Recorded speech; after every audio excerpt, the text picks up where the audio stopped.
Welcome back to Sledgehammer Horror, guys. I am Ken Sledge. And I'm Ashley Sledge. And let's talk horror. Sorry you saw our awkward faces there for a second. We're still trying to figure this out. So, okay, can cool. they see me? So, as always, guys, we want to say thank you so much for joining us. Now, over here, we have my good friend Anna, What a Ghoul Wants.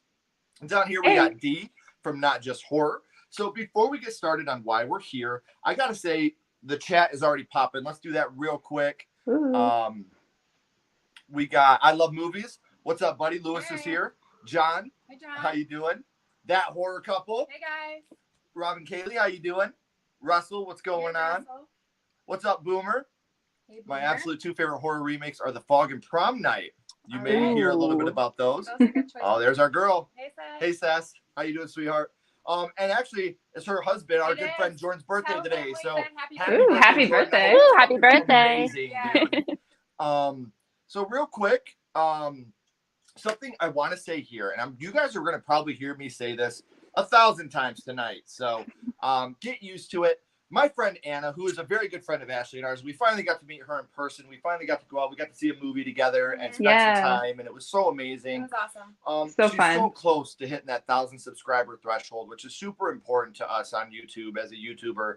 It's just that first milestone that you got the 100, so then after that you can start doing some things. Once you hit that 1,000, that's when you really get that feeling of, just being there. Mm-hmm. You've got that feeling, you've done it, you've made it. So Anna's so close. What a Ghoul Wants. Make sure not only are you clicking this link and subscribing to Anna's channel, spread the word. She's a great friend. She makes great content. She works her ass off on her videos. And every video, we're more and more impressed on the editing that she does and how serious she takes everything she does. So thank you so much. Please make sure you're doing that. No, for real, it's not lip service. Like, we get so excited when we see you have a new video out. It's one thing that we're always so amped up to see your videos. We've been friends for a very long time, and watching your channel grow has been like a pleasure. It's like watching my kids. Like, I'm watching you from where you started to where you are now.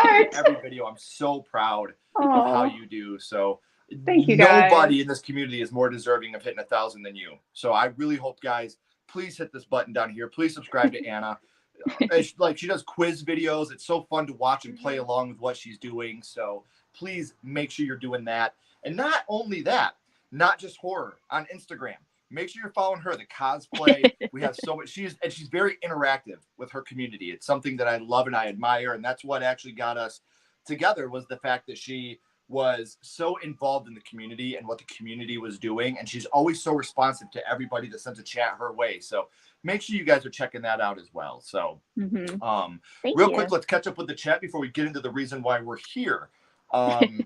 That's a joke, by the way. I've never seen either one. Hey, there's a happy birthday right there. I'm in Arizona. It's 4 p.m. here, still at work. Hey, the fact that you made it in, it all means a lot to us. Hey, William, what's up, buddy? Hey, William. The Fog, not a fan. Hey, what's up, buddy? Man. Our episode goes live soon. Hey, what's going on, Robin? How you doing? Robin. What's up, Not Just Horror? Hey. What's up, Gavin? Hey, Gavin. He said, did they really say happy birthday? Oh, of course we did. Jordan, I love you to death. What's up, Daniel?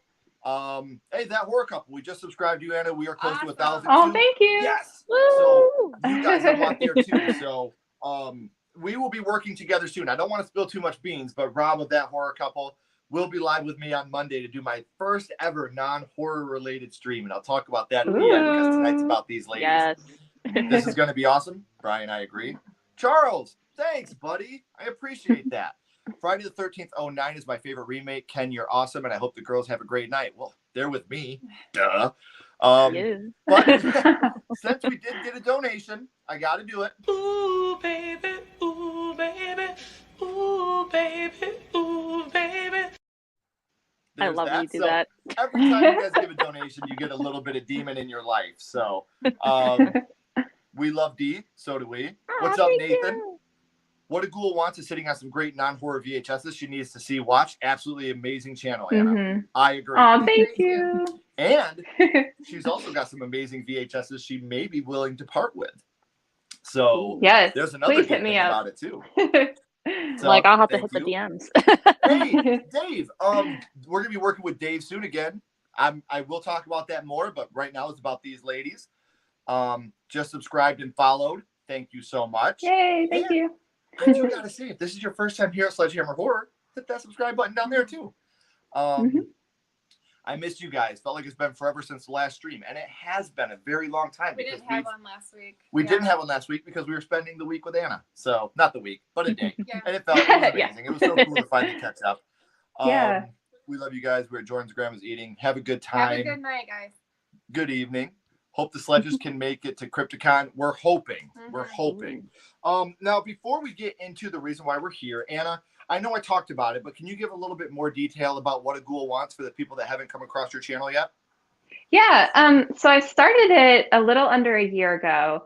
I had started making some videos for a different channel, and I just decided that I wanted to just make my own content and kind of just talk about pretty much anything that has to do with horror. It's pretty varied. Like you said, I do some quiz videos where I'll, go through different BuzzFeed quizzes or whatever about horror movies, but also go through my VHS collection and do reviews and stuff like that. So yeah, and I'm going to be a part of the Oscars that's coming up, as well as you, Ken.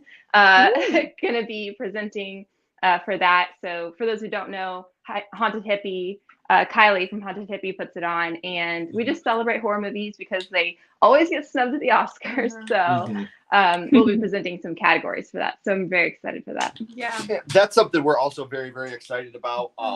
Keep if you don't follow Sledgehammer Horror on social media or What a Ghoul Wants on social media, make sure you're following us there because we'll give you all the updates that we can about the Oscars when they are ready. Something we're very, very excited about. And what about you, Dee? Can you talk a little bit about not just horror and what you do over there? I do a mixture of things. I mean, I'm really avid horror fan. You can see me watching Universal monster movies, and I could also be talking trash about new movies that haven't been so good. So I do a mixture of like reviews. Sometimes you'll see a cosplay. There is one coming out tomorrow, which I've been very excited about. If you guys know Andrew Kern, he's Kern Creative Designs, I believe is the username on Instagram. He does a lot of creative work. I'm not sure if you guys know what the Mahoning Drive-In is, but he does like work for them and everything too. So I do a mixture of stuff, and then eventually, I know we talked about it, Ken, on our little episode, but there's something coming up possibly on the YouTube realm soon. So that's going to be a little surprise for more details. And I can't wait for that. Like I said, we do have a My First Horror Movie episode that'll be coming out, so you guys need to stay tuned for that. Learn how horror started for her. It's a gas. So we good thing these are done on digitally, because if it was done on film, we would have needed a bigger reel. So there's that. So I want to catch up on the chat real quick before we get started. J-Dev, this is going to be fun. J-Dev, everything is fun when you're around, buddy. Hit the like button, everyone. Listen, I didn't say it. They said it, and they've spoken it into the world. Thanks, Gavin. Ashley just got this shirt for me. And I dig it. It's like a total Nightmare on Elm Street. And I totally dig it. I will never stop wearing it. Literally. Awesome Halloween blanket background, not just horror. Oh, thank you. For Anna, thanks for pointing out Kino Cult. We'll check it out after the stream. Oh, yay. Awesome. So glad to hear that. There we go. Cool. Sure. Thanks, Ben. I appreciate it. So, as always, guys, we are here to rank our top 10 favorite remakes. We do have honorable mentions. And one thing I want to say off the rip, as always, be respectful, be kind. Everybody has their own opinion, and that's what makes the horror world so cool. Make sure you share your list with us, too. We appreciate you guys being here. So I'm going to start with my honorable mentions. My first honorable mention, which may give me a little bit of shit. Why are you screaming? I haven't even caught you yet. Yes, this movie has finally won me over. So I can't give too many thoughts about the Nightmare on Elm Street remake because Ashley and I have just filmed a versus episode about it, and I don't want to spoil too much, but this movie has gone from being one of my least favorite remakes to at least an honorable mention. So my views on some of it has changed. Okay. So I can't wait to hear. Oh yeah, I'm very excited for you guys to hear. And then my other one is the Amityville Horror with Ryan Reynolds. I think that Ooh, okay. Again, can't say too much because we do have a versus episode coming out on that as well. But in that episode, something happens that has never happened before on a Versus episode. That much I will say. And I don't think it's happened since. I think this is the only time this has happened on a Versus episode for me. So far. So far. So those are my honorable mentions, A Nightmare on Elm Street and A Nightmare on Elm Streak, where Freddy's just running naked. God. I can see it. And the Amityville Horror. What about you, my love? Okay, so I have two. I have The Invisible Man. I really enjoyed this movie, and I thought it was super intense, and like I was on the edge of my seat the whole time I watched it. So I really enjoyed it. And then I have My Bloody Valentine, and even though it's cheesy, and like the 3D and the CGI, most of it sucks, it still is really entertaining. So those are my two honorable mentions. And that's absolutely fair. Nice. So let's go to you, Anna. Do you have any honorable mentions? I do actually. So the first one, I have two. First one is The Fly, which might be a little controversial, but the only reason it's not in my top 10 is because I think I've only seen it like one time. So I think I just have to watch it more, but I know that it deserves to be talked about, and I'm sure it'll be on like a list tonight. So, so I just wanted to shout it out, but, and then Maniac from 2012. Oh, nice. Yes, I actually, I just want to preface my list by saying that I realized I hadn't seen that many remakes until you asked me to do this, and I was like, okay, I'm going to watch as many as I can. So that is one that I watched really recently, and I was like, I think this might be the best horror remake I've ever seen, possibly, just in terms of like paying homage to the original. It wasn't personally one of my favorite movies, but I think that it was maybe one of the best remakes I've ever seen. So I felt like I had to shout it out too. So. And that's absolutely fine. I totally respect that. And I'm going to give you guys a little behind the scenes here. I've asked Anna to be on a couple of our latest episodes. She's not a franchise girl, so it's been really hard. So I'm finally glad I was able to get her back in the fold with this one. So every time I shoot her a text, she's like, Ken, you dickhead. Remember, I don't watch franchises. So. No, I just have to really like get with the times and watch some of these movies. So this is forcing me to do that, which is good. How about you, Dee? Do you have honorable mentions? Oh, yeah, I do. So actually, I was going to come on and tease you and be like, oh, yeah, it's totally Psycho in the Nightmare on Elm Street remake, because I really thought about it. I'm like, you know what? I really hate the Psycho remake. I could never tease myself with that. So my remakes that I would say are honorable mention is Amityville Horror and Rob Zombie's Halloween. Wait, what was that? Rob Zombie's Halloween. I was just like, oh, cringe. Oh, no. Our first the first cancel cancel of the night. No, I totally dig it. I dig it. There's just something about like how there was a reimagining, because obviously in the original we didn't really get that background that we did in Rob Zombie's Halloween. So that's what I really liked about it, like how Michael became how he was, not like, oh, he was just a kid who just, killed his sister overnight. Right. And I like the explanation. And then Amityville Horror, I mean, besides the eye candy of Ryan Reynolds, I did thoroughly enjoy the story. Even though I don't like some of the changes they made, I thought it was pretty good. And coming from New York and living near Amityville myself, I had a little bit more appreciation for that remake as well. So they did a good job. Not flawless, but they did solid, I thought. You said you liked it for the story. I didn't even know there was a story. I just thought it was the Ryan Reynolds. I thought that was the story. It was. I mean, for some people it was. So as always, we will catch up on the chat real quick. 2 honorable mentions, Fright Night and the Crazies. Ooh. I only have about 8 for this. That's fine. Yeah. Nightmare on Elm Street 2010. I want to tell you guys, but I can't. Friday the 13th remake is my only honorable mention. Okay, I need to say this right off the rip. Friday the 13th is not on my list. The reason why, I love the film. I really do. But to me, it's more of a reimagining of 1, 2, and 3 together. So I don't consider Friday the 13th a hard remake. That's why, personally, it's not on my list. If it's on anybody else's list, that's fine. This is all about opinion. But for me, Friday the 13th is more of a reimagining of the first 3. So I did not put that on my list. What's up, Chud? He's not my Freddy. Oh, I know. He's not. I know. Like canceled. Awesome to see that someone likes the Universal Monsters. Oh, yeah. Thank you. And you know what? The Invisible Man remake is a remake of a Universal Monster film with the Invisible Man, too. So that's right. I would like to see more Universal monster films done like that. Like you had The Shape of the Water, which you could reasonably say is like a Creature of the Black Lagoon remake, but that was always my favorite of the Universal. So I'd like to see that done, or I'd like to see some others done in Lee Winnell's type of way, where they made it completely different. So Amityville Horror Remake is amazing. I love the Universal monsters myself. Robin says The Fog. Selma Blair did great as the lighthouse keeper. If you haven't seen Introducing Selma Blair, it's about her having that's sad. MS is terrible. Amityville Remake was legit, and I thought Ryan Reynolds did a great job. I do too. Like, he really felt unhinged at moments. Number 10 is 13 Ghost. I can't get over the pedo Freddy thing. Yeah. Watch our episode when it comes out. Hey, thanks, guys. Rob wanted to slip some dollar bills into Ken's thong. Okay, nobody came here. And everybody has left the stream. Yeah. We love you guys. Can't wait for us to both work. We can't wait to work with both of you again. Yeah, Rob and Kaylee, we love you. I'll be working with Rob on Monday, like I said. But Kaylee, we need to get you back on here as well. We miss you. Night of the Living Dead 1990 because of Tony Todd. Did a great job. Number 10 is The Fog for me. Had the honor of meeting Elijah Wood. He is like a little kid on Christmas when he talks about Maniac Remake. It's awesome. Aww. And you know what? He did a great job in it. And Elijah Wood is a huge horror fan.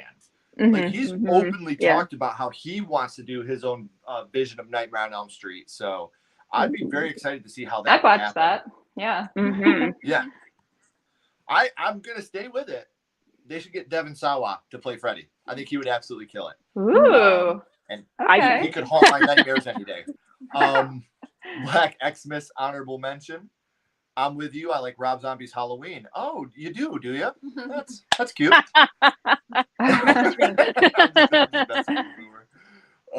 What's up, Adam? Number 10 is Night of the Living Dead with Tony Todd and Patricia Tallman. Patricia Tallman is one of the sweetest ladies in the world, and Tony Todd is one of the nicest guys ever. We met him in Cincinnati, a horror hound. And I walked up and I shook his hand. And he was like, "What's your name?" And I was like, "Ken." And he was like, "Ken, I sense your energy. You're a good man." I was like, "Aww. I have the husband's bulge." I'm so excited right now. Security. Oh, hey, look, the horror couple. They love Rob Zombie's Halloween. The first Halloween is fine. The second one is, Ryan Reynolds, bing bong. Absolutely agree. And I'm a straight man. Killing it, D. Awesome to find some new horror friends here. Yes, that's why we do this. We want you to love our friends the way we love our friends. So we hope that you guys have a great time with them. Nathan's number 10 is The Fly remake. Had to give Dee that emoji for her Halloween answer. Of course. I really like the Dawn of the Dead remake. So, okay. We have done our honorable mentions. My love, would you like to start us off with your number 10? Yeah, so I have Carrie. The one with Chloe Grace Moretz? Yeah, well, it's Chloe. Yeah. You're going to cancel me? No. No. That's fine. No, I'm not. Okay, listen. It's not that bad. Like, okay, maybe she isn't as convincing as a Carrie, but I still think she did the job. And I don't know, I just like how it's updated to the times that are now. Like, it shows how you can't get away from social media. You know how kids get bullied at school and they don't get to like come home and like get away from it. Like, I like how they updated that. I get that. To the kids that are bullied and, you know, are still getting it at home. We that's a conversation you and I have had a lot. When we were all kids, if you did get bullied at school, for those of you that don't know our personal life, we don't put it out there a lot, but I have a sister that has speech impediment because she's deaf in one of her ears. And growing up, we dealt with bullying a lot with my little sister, and with our daughter, we've dealt with it. She's on the spectrum, and so it's something we've dealt with that too. And when we were kids, you know, like when you went home, it was done. It was done. Like, you dealt with it throughout the school, and then you could get away with, you know, home was your safe place. And now with all the social media and everything, Snapchat, Facebook, you can't escape it. You can't escape it. Yeah. So, you know, tell them, oh, high school is just high school. It doesn't work like that anymore because it's always happening. So. And so that's why I liked that movie. I liked how they updated it and, you know, showed what kids these days go through. And we want to put that reminder out there. Our social medias are always, DMs are always open. So Absolutely. If you're ever going through something and you just need a friend, Ashley and I are always there. Mm-hmm. Always there for anybody that needs us. So good pick. Way to change my mind. I take back your cancel. Yeah. See, what it did, Reverse. it canceled me, and you didn't even It's like hear my Uno cancel reverse. me. What about you, Anna? What comes in at number 10 for you? Okay, this is where I might get canceled, but my number 10 is The Wicker Man. I love this movie because it's so bad. So it might be my most watched remake ever. So I felt like I had to put it on this list. So I don't know. It's just so fun. It's so entertaining, and Nick Cage is just being wild the whole time. Like, Yes. it takes the original, it bastardizes it. It does all the wrong things, but I still go back to it and I have a fun time. So I felt like I had to And put here's it the on thing here. about that, Anna. I'm not gonna bam cancel. Yes, I am. It's like the he's so ugly, he's cute. Like, you know. Oh yeah. I've never heard that before. Or even worse. How about this one? How about this one? When I first met you, I didn't think you were good looking, but then I got to know you. That is not. I never said that. Oh my gosh, I never said that. That's horrible. I know it's horrible. It's haunted me for 17 years. You were like, your hair was gross, and that's not why we're here, guys. All right, look, she fell in love with me for my personality, Oh obviously.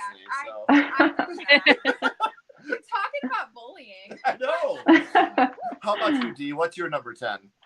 I had to really think about this one because I'm just like my bottom three. I'm just like, man, like they don't really deserve my top 5 spots. So I finally like really weighed out the pros and cons. And for this one, I had to put Pet Sematary, the remake. With that one, like I love the story. John Lithgow, he plays an amazing Judd. I mean, to me, he made that movie, in my opinion. The cast was pretty notable, and I thought they did a really well job. I feel like they had like good synchronicity and everything throughout the film. But I really did not like the fact that they changed the death scene and they made that like slow motion thing happen.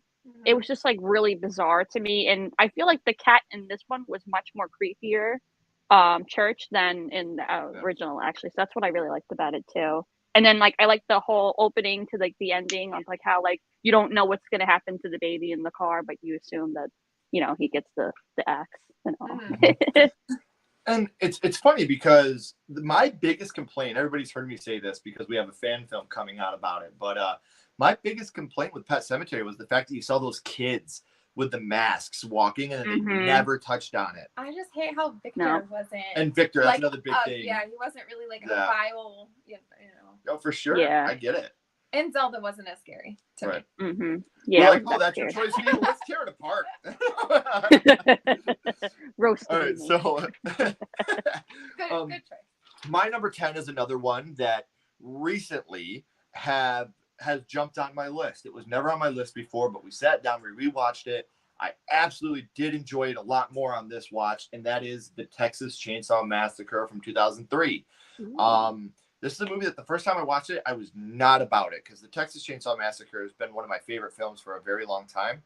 And I just wasn't in it. I was that young, like, stupid kid that was just like, oh, all remakes are bad and this is dumb. Like, I was a young, cynical kid, and I never gave it another chance. And we sat down and watched it for our episode of Versus, and I had a lot of fun with it. Like, the scene where he wears her boyfriend's face as the mask, such an amazing scene. Like, I watched it, I was like, oh my God, how did I not like this the first time we watched it? Like, it's so fucking good. So number 10 for me is the Texas Chainsaw Massacre. You know how many years I defended that movie? She did too. She was like, it's good, let's watch it again. I was like, you're a girl, you don't know what you're talking about, you big girl. So since I didn't like it for so long and I shit on it for so long, canceled. He's canceled. So canceled. Before we get into our number 9s, we'll catch up on the chat real quick. Ken, no more canceling. You use them up for the night. Good luck with that, Gavin. Not my Carrie. That's what I said. I get it. Okay, it's not the original. William says number. You know what? The mom did a great job. The chick from the redhead chick. What's her name? Was it Julianne Moore? Is that who it was? Yes. She did a great job in the Carrie remake. She did. The Blob from '88. Hey everyone, I'm sorry late. I had to finish work. Hey Shaheem, you're here. Hi Shaheem. Glad you're here. The Carrie remake is good, Ashley. I agree. Thank you. Niana, it's a remake of The Eye from India. Legitimately scary and does enough to be its own thing. Okay. Number 10, House of Wax remake. We got to give that another chance. I haven't seen that in a very long time. That might Black be on my Christmas. list. What's that? Oh, Me too. might be on the list. Oh, okay. Take the Breakfast Scene Out. Halloween is a good remake. You see, here's my thing. Like the beginning. Yeah. Part with, We need to watch the theatrical release where you don't see the rape scene. Because once it got to the rape scene, I was just out. I couldn't do it anymore. Like I couldn't finish watching. I shut it off. Like I just could not. And it was so graphic and so long. It's just so zombified. Yeah, like, so Rob Zombie that I was just like, I Yeah. can't fucking do this shit. Like I'm watching this woman's life get ruined in front of me, and I can't do it. Number 9, Rob Zombie's Halloween 2. 10, Dawn of the Dead, remake I like for James Gunn script, not a Zack Snyder fan. I will tell you this. We may talk about that movie again. Gavin, I always hit up Ken when I'm drunk. Such a good dude. Dude, we listened to Led Zeppelin together. Oh, nice.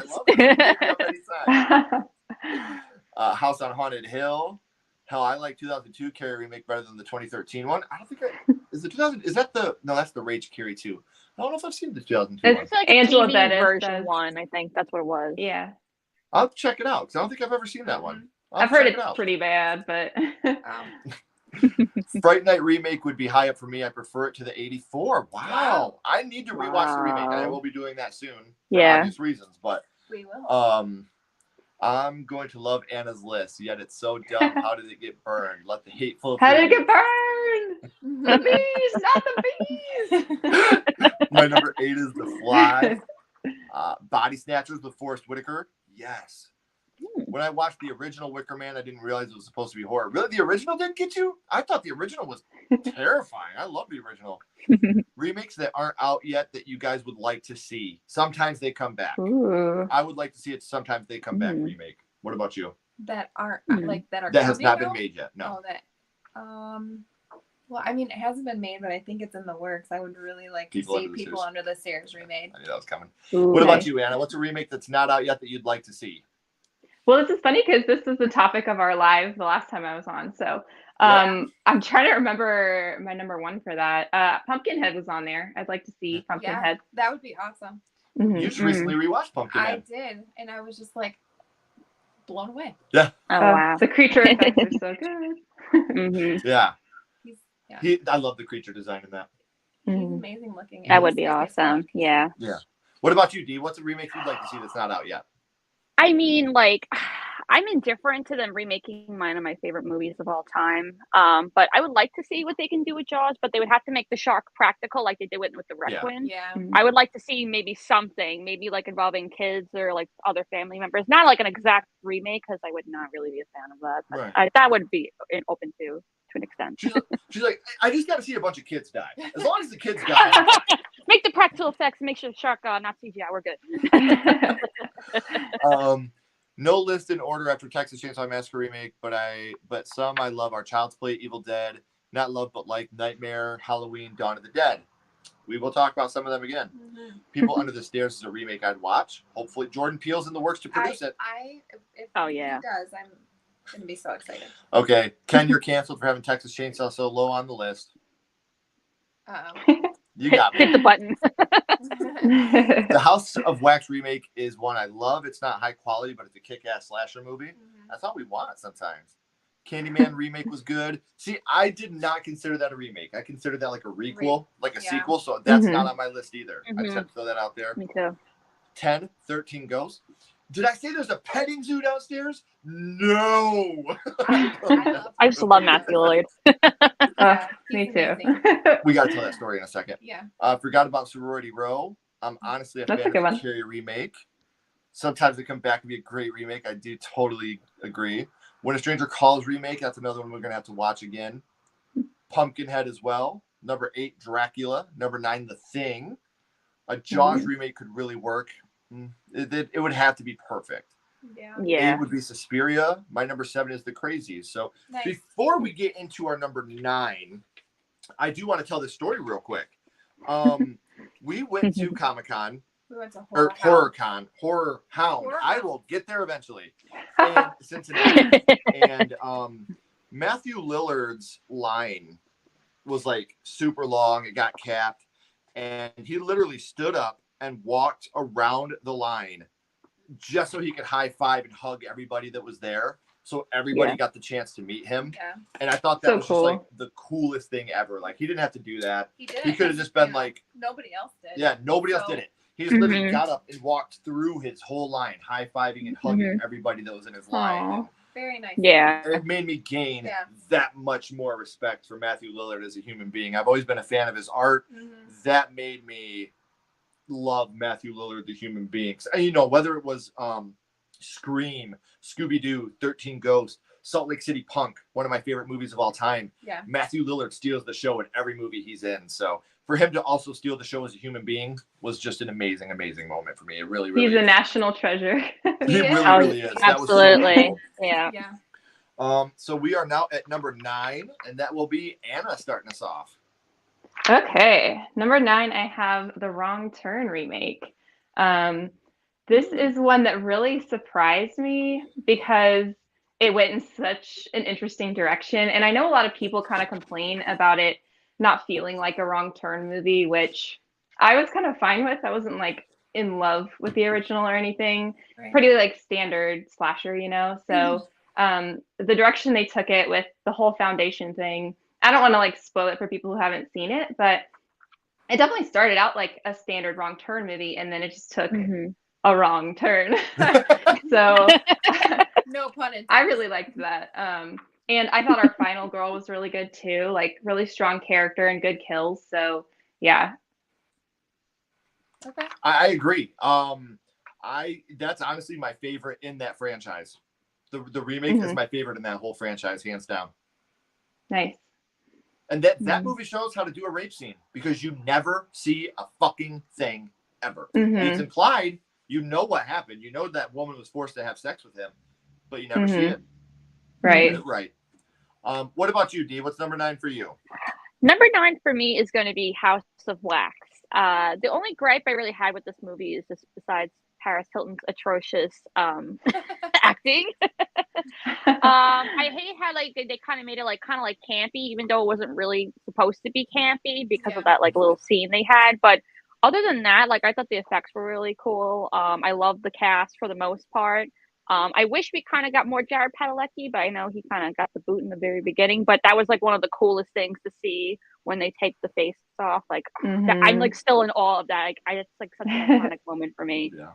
And I just thought like just casting and how everything went was just so well done. I mean, I haven't seen the original with Vincent Price in such a long time, but for the remake we got, you know, they did a pretty good job, I would say. If they did another remake, all right, maybe make it a little scarier and less like crazy with the Paris Hilton thing, but hopefully Kim Kardashian doesn't go for that, you know. Right.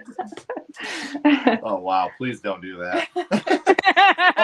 And I did just realize, guys, I'm so sorry. That horror couple did do a donation. So I love you guys. I got you. Ooh, baby. Ooh, baby. Ooh, baby. Ooh, baby. Sorry, I forgot to do that when they did their donation. So I appreciate it, guys. You can't forget that. I know. Number 9 for me has been mentioned in the chat, and it is Dawn of the Dead. Another one that just starts off with a fucking bang. Like, and I love the original Dawn. Like, I think it's so good. It's such a great movie. But what I do love about the remake is the zombies are so much scarier when they can run. And I know that there's a lot of purists that are like, well, zombies don't run. Listen, man. In Night of the Living Dead, they were breaking car windows with rocks. Like, you know, like one of them killed their mom with a concrete, like, till thing. So, you know, a masonry tool. Like, come on. Zombies have never been set in stone. This is what they do. This is what they are. And that one armless zombie that just runs at them, like, oh, my God, that was nightmare fuel. And then the baby zombie.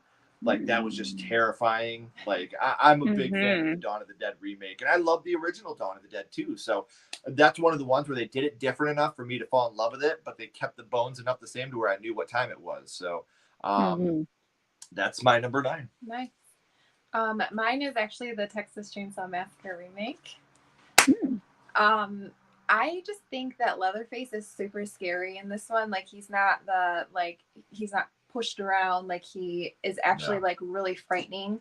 And you had already talked about the scene where he is wearing his face. I fucking love that scene so much. And Jessica Biel. Yeah, I was gonna say Elba. Jessica Biel. She did amazing in that too. I think she was a great final girl. So I really enjoyed that movie a lot. I mean, it's not the original by like really nothing, but I still liked it. Yeah. And one thing I do want to say real quick, I gotta find his name real quick because you were talking about the Texas Chainsaw Massacre. Andrew Bryniarski, the guy that played Leatherface. Fuck you, dude. Like the dude's a total creep. On behalf of Haunted Hippie, our friend Kylie, he totally was very inappropriate with her. Which there is no place for that type of behavior anywhere in this community. So while I did love his portrayal of Leatherface, the dude can eat a fucking dick. I forgot about Sheriff Hoyt. Also. Oh yeah, he's like a mean dude. He's Our scary leader, too. Yeah. Oh yeah. Yeah, he's great. But I just had to throw that out there real quick because we're praising Leatherface's portrayal in this movie because it was good. But fuck that guy. That guy's a piece of shit. I'm not going to get into it. My friend Haunted Hippie, if you want to go to her YouTube channel after the stream and watch her video on her experience at, I can't remember what con it was out there, but she had a I think it was Creepy Con. Yeah. Yep. Creepy Con. Wow. She said that it lived up to the title. Yeah, you'll see what happened between her and that douchebag. So I just wanted to throw that out there for you, Kylie. We know fuck that guy. So all right, so Anna started us off with number 9. So let's catch up on the chat real quick before we go. Number 8 would be Suspiria from 18. Number 7 is The Crazies. Great choice. A Jaws remake would be cool, but don't CGI that shark. No. Oh my God, did you guys meet Matthew Lillard? Yes, we did. We did. He was awesome. Such a he's tall. Yeah. SLC Punk rules. Yes, it does. Only posers die, man. Number 8, Bram Stoker's Dracula, as you well done. It's so well done. Keanu Reeves, but how cool would it be to see John Wick? I'd rather see Ted from Bill and Ted versus Dracula. Yes. SLC Punk made me cry so much. Yes, dude. But only posers die. I don't have any friends. Oh my God, dude. It wrecks me every time. That's a great story. Matthew Lillard sounds awesome. Like I said, he's earned his. Him and Norman Reedus from The Walking Dead fame are two guys that I will defend for the rest of my life after seeing actions personally. Lillard steals every scene in Scream. The Wrong Turn remake. Oh, fuck. Add The Wrong Turn remake to my list. I forgot about that one. Yes, I was in waiting room area for photo op and Matthew Lillard came into the room and talked to everyone. Oh, were you at Cincy? If you were, I'm going to be so bummed that we didn't meet each other. Number 7, Wrong Turn was so amazing. I love that twist. Number 9, Night of the Demons. I will say The Wrong Turn, the remake, has the best ending title crawl ever. It's so great. It was really good. Friday the 13th would be on the list. Kick-Ass Slasher, The Hate It Gets is beyond a remake being a mediocre franchise. The Friday is better than... You know what? Like, again, I love that movie. I think the first 15 minutes of that movie are the best thing that's ever happened in any Friday the 13th movie, with maybe the exception of... Ooh, baby, ooh, baby, ooh, baby. But seriously, I love the remake. I just, like I said, the reason I don't have it on my list is for that reason. Spooky or Camel, your Camel. God damn, what's wrong with my face tonight? My Bloody Valentine would be a good number 9. Willard, what a great choice. What a great choice. Dawn of the Dead 04. I truly believe Paris Hilton would do really well the horror convention scene and get a lot of respect from the horror world. I do too. The Silent Night Deadly Night remake is underrated. Okay, I can fuck with that. Thank you so much for the clip. Those damn enchiladas. Ashley is canceled. Hit the button. I'm sorry, babe. I'm so used to being canceled at this point. I even say when we're having arguments. Yeah. You left your shoes out? Canceled. Actually, that is you. I love movies, babe, sex, blood, people like dying. It's a movie where I don't think I had too much fun. Yeah. Would be House of Wax. I didn't know that there was an original one to that. That's dope. Ooh, a remake of a remake. Ooh. That's messed up about Leatherface. Yeah, it sucks. The situation Yeah. sucks. Oh no. I've been told I sound like Norman. Why did you have to say that? Sorry, man. The remake Wrong Turn and The Hills Have Eyes that started with Deliverance. I would like to see a remake of Deliverance. Ooh, that would be Squeal Like a Pig, boy. No, I was at Mad Monster Party, Arizona. Oh, okay. Okay, cool. Number 6, My Bloody Valentine. Movie was so killer. When I went to a live showing of TCM2 with Bill Moseley, he talked about hanging out with Paris Hilton as they did Repo together. He had great stories about her. That's cool. Oh my That's god, right. Repo. So Yeah. good. Love that movie. So That's a we wild are now up movie. to number 8, and that'll It be you is. starting us off, D. Okay, so my number 8 is actually gonna be Friday the 13th, the 2009 remake. I think Derek Mears just did a phenomenal job as Jason. I feel like after we got Ken Kersinger's performance, we need like to amp that up again. Since we couldn't get, Kane Hodder back. So he really brought like that fear of like, oh crap, it's Jason. Like you gotta book it.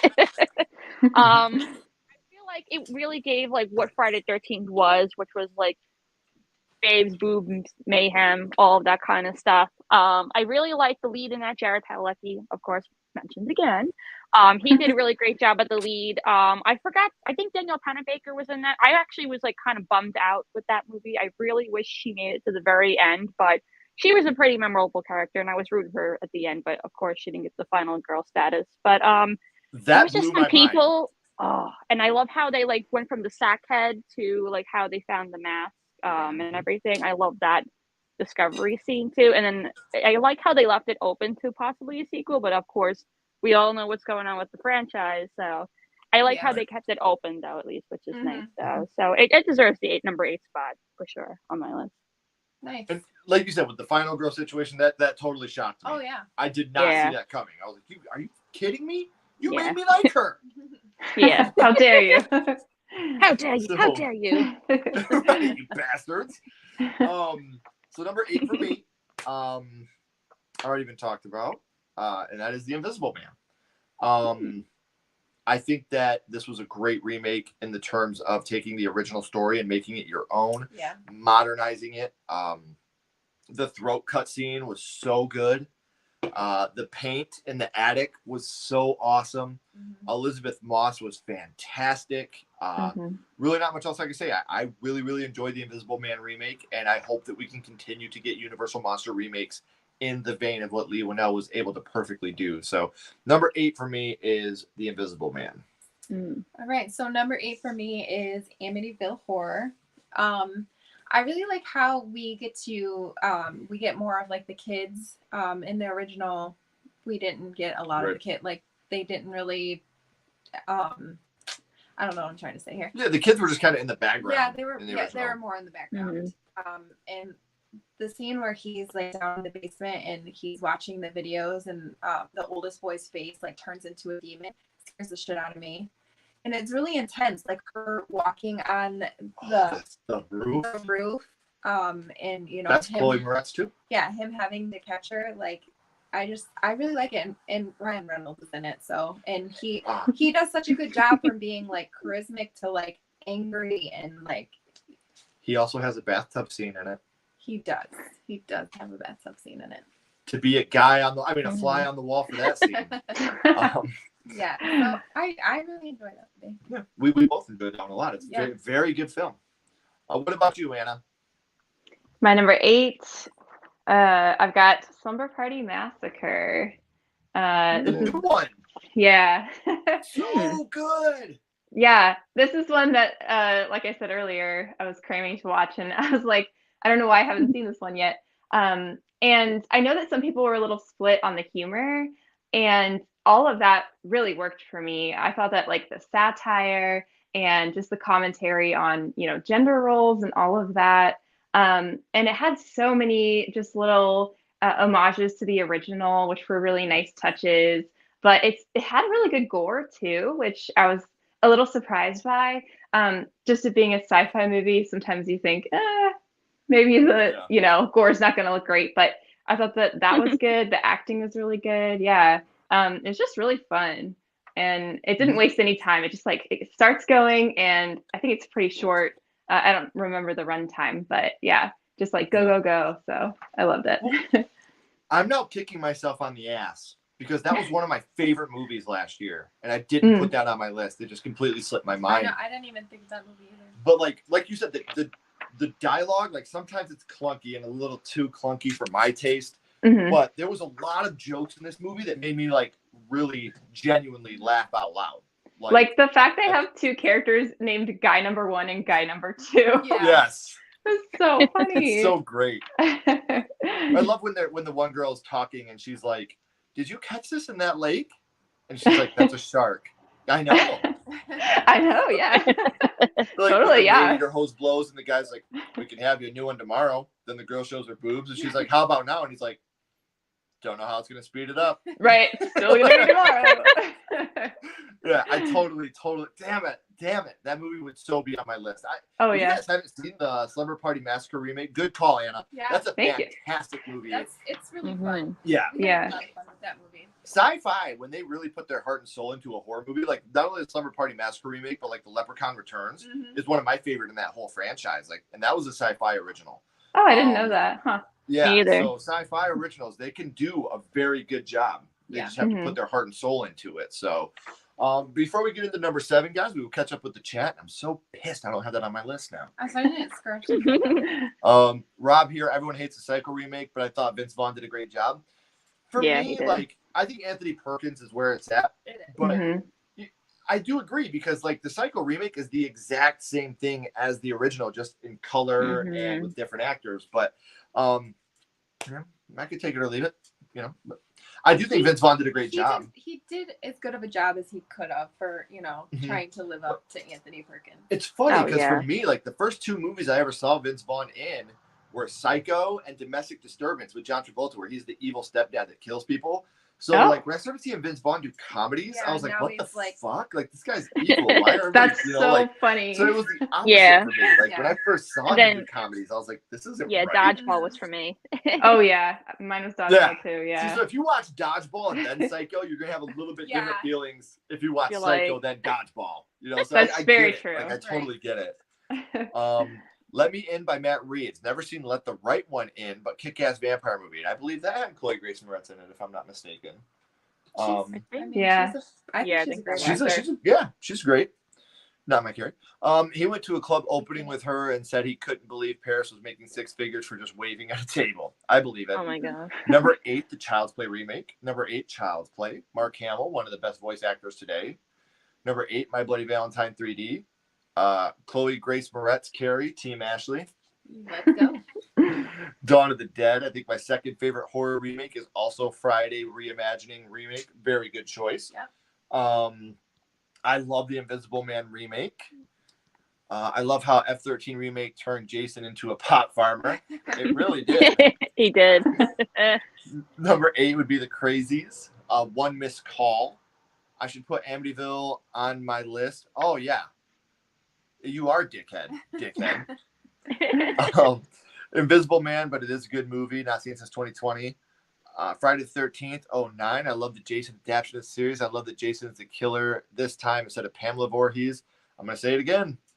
Remake Friday the 13th. Make Kathy Bates. Yes, Kathy Bates, Mrs. Voorhees. Oh my god. Oh, yes. I need it now. It's Pamela. It'd be so good. We're going to petition this eventually. Yeah, she's good. This is my Pamela Voorhees. I will get this started. Yeah, see, that's what I need. I need the crossover of Pamela Voorhees, Friday the 13th, and a Devin Sawa, Nightmare on Elm Street. My life would be complete. Your life would be complete. Evil Dead 2013 is much bloodier than the original. It sure is. Mm-hmm. I hope Thing 2011 is not on here. It wouldn't be anyway because it's a prequel.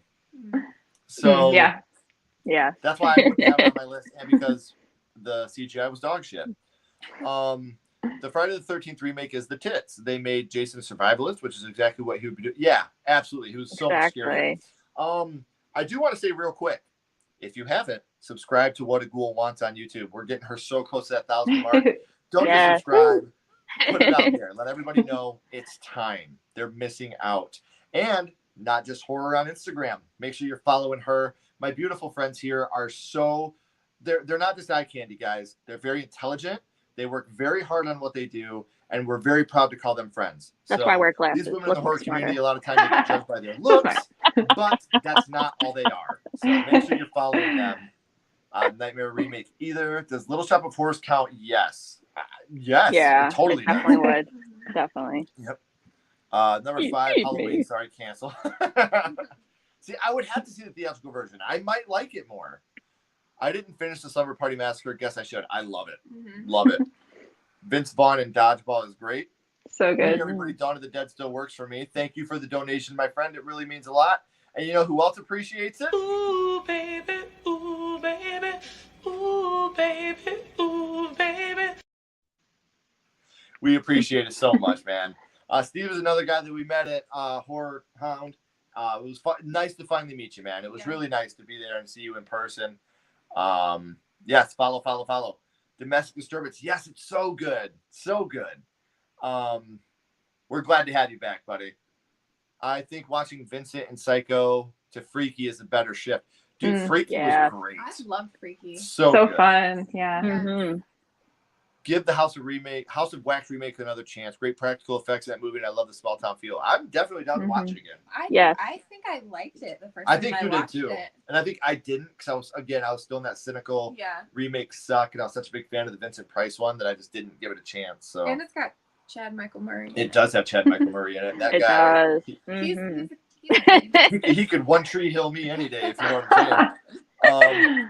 Hey, whoa, take that back, Ken. You are the coolest dickhead. Like I said, you're my fool in the rain, Gavin. Shaim, is that Psycho remake worth it? Like I've always said, everything is worth watching at least once, so you can gauge your own opinion on it. If someone's making art, watch it, appreciate it. Yeah. But if you like the original Psycho, you've seen the remake. They change literally nothing. It's pretty much a scene-for-scene remake. So just the characters. I think Barbara Crampton would kill it as Pamela Voorhees. That would be a great choice. Yeah. Felissa Rose would be another cool. good one. Just, but I would like to see Felissa Rose in anything. They needed Oscars for horror and sci-fi. Boy, do we got something for you! Seriously.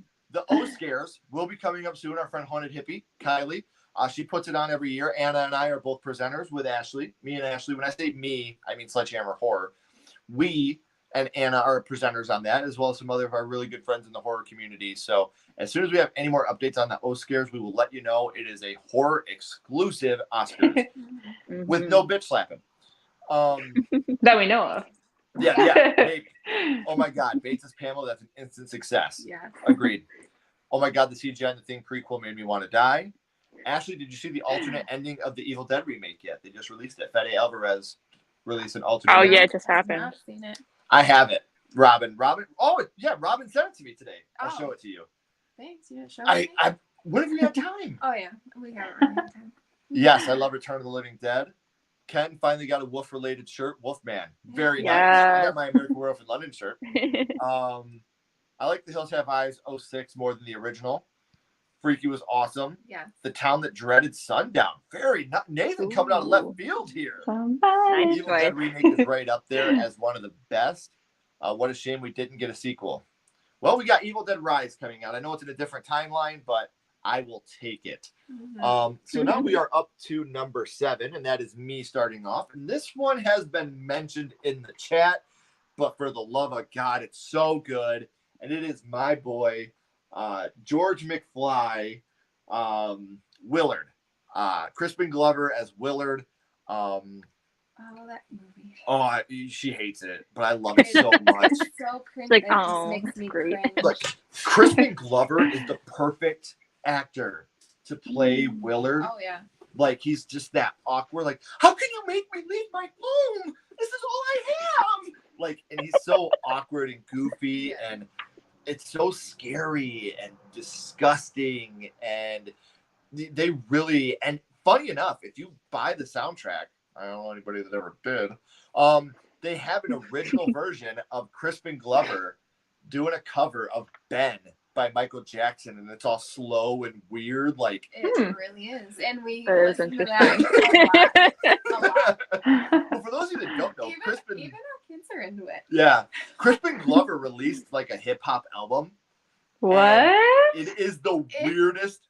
I'm in awe. What? Don't manipulator. Like, it's so dope, You man. Oh, definitely have to check it out. God. Yeah, he has a I song have to called look that Clowny up. Clown Clown. Yeah. And it is the goofiest. I was walking on the ground and I didn't make a sound and I saw a clown. Oh my Oh my God. That sounds So like dope, man. I If you can't guys take anything away from tonight's stream, what I want you to take away is subscribe to Anna and follow Dee. But there's two things I want you to take away. It's when this stream is done, listen to Clowny Clown Clown by Crispin Glover. You will not regret it. I can't wait. to get all the I have DMs to of listen. Ken. What the fuck was that? So yes, number 7 for me is Willard. I'm sorry I went on a tangent there, but when I start talking Crispin, I ain't gonna stop. So number 7 for me is Willard. What about you, my love? So I have Friday the 13th, and I know you don't consider it. To each their own. I think that it takes the best of those 3 movies and combines it into that, honestly. Mhm. And I still put it on my list, even though you don't necessarily think it's a remake. I do. So That's the best part about opinions. It technically is a remake, just in my eyes. I don't consider it that way, so I'm not going to talk shit. But That's a I great mean, choice. it's a remake of the first 3. Yeah. In one, Yeah. I guess. So But absolutely. I think Jason's super scary. We've already kind of touched on this. Like, he's a survivalist and he is just frightening.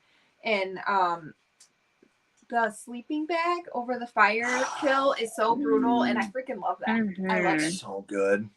Yes. Yeah. And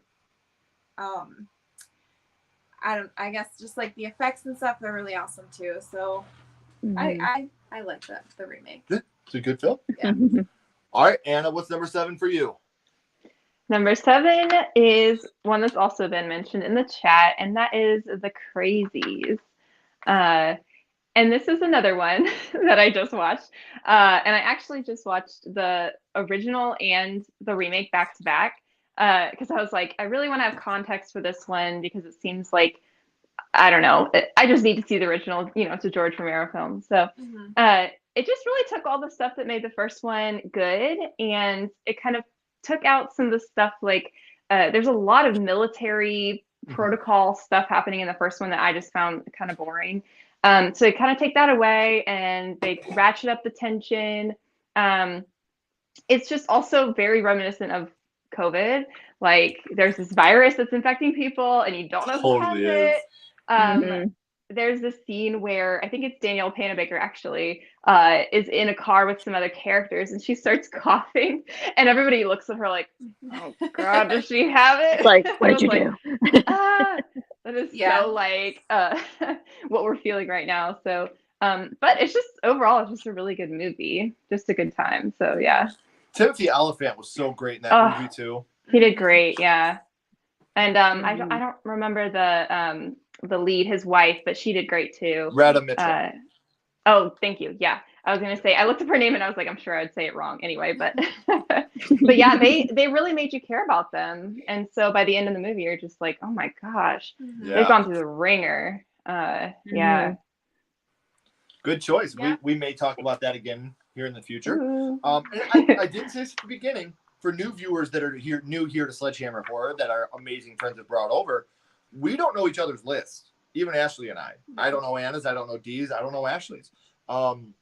We feel like it's more fun and more genuine that way. So I'm learning their list just as you guys are. And if it is your first time here, hit that subscribe button. We'd love to have you along. So what about you, Dee? You want to give us your number 7? My number 7 is going to be My Bloody Valentine. This was one of those movies where when it first came out, I was very indifferent because I really loved the original. So I was in that very like, oh, all these remakes I'm seeing are terrible, all this other stuff. But I was also a naive teenager at the time when I first saw it. But then, of course, eye candy, Jensen Ackles on the screen. So you're like, oh, can't be so bad. And then they have Tom Atkins in it. That is one of the best parts of that movie. Is just like, I know he only had like a very small role, but when he was on screen, he took the show. Like, that's all you needed. And the kills in that were great. I mean, I didn't like the whole aspect of like the 3D things that they were trying to go for. Like, you could tell like it was a 3D movie. But just the story and like how they did everything, even though it was a little bit different from the original, I really enjoyed it. And it was one of those movies where I'm like, you know what? Like, I can rewatch this as many times as the original, and I can be fine with it if the original just, dropped off the face of the earth. I'm like, all right, this is the original. All right, cool. I'm fine with it. I agree. There were some things about the original I like more than the remake, but Yeah. the remake is definitely up there. And I think I agree. Like with the side characters and stuff in the remake, they're better than the ones in the original for sure. Like they're so goofy and like annoying almost in the original. Yeah. They weren't actors. You can tell they just pulled people off the street, Yeah. like, "Hey, do this." Yeah. So that's awesome, though. All right, so before we go to our number 6, let's catch up on the chat. Evil Dead remake at number 5, very nice. Invisible Man was a clever remake. What's up, Jay? Hey, Jay. The Stepfather, very good choice. Fright Night, I liked especially the Sarandon cameo. I gotta rewatch this movie. Yeah. Number 7 will be The Ring. When it came out, it creeped me out. Very good choice. Number 4, TCM. Yep. Fuck Leatherface Andrew. I agree. Yeah. Hey, Vince. Thanks for Vince. stopping out, man. Number 7 is It. Love Crispin. The Fright Night remake is really fun. A little too heavy on the CGI, but definitely a good time. Number 7, The Ring Virus. Korea's The Ring. Must watch for Japanese Ring fans. Ooh. Willard was awesome with Crispin. I say Evil Dead is one of my favorite remakes. Let me talk about it here in a little bit. Invasion of the Body Snatchers with Donald Sutherland. Love it. I agree 100% with Ashley. Super surprised Ken didn't include it on his list. J-Dev, like I said at the beginning, the only reason I didn't is I consider the Friday the 13th remake of 1, 2, and 3 together, so almost a retelling. That's the only reason it did not make my list. I absolutely love and adore that movie. So it's not because of quality. It's because I didn't want to. Number 6, Elizabeth Moss. Enough said. She killed it. Yes. She Invisible Man is so good. Such a good film. Sometimes I like watching the remake before the original to see if the original is better, or if it's just, you know what? That's something I've always wondered. Like, if we had watched the remake first, would we still say the original is better? And in some cases, maybe not. But there are remakes I prefer to the original. 100%. Not many. We'll talk about a couple of them here in a minute. The Maniac remake. I just watched 2 Crispin Glover music videos. I regret everything. I told you that dude's off the rails, man. It's great. Dang. Everybody subscribe or else you're canceled. I'm gonna take that cancel button. I should have never made that for you. It's my first time here. Oh, hey, it's nice to meet you, Spooky Primo. Hi. But then I read the name. Suspiria. I didn't like the original. See, we got someone here that likes a remake more than original. Yeah, first time listener here too. Okay, Mud.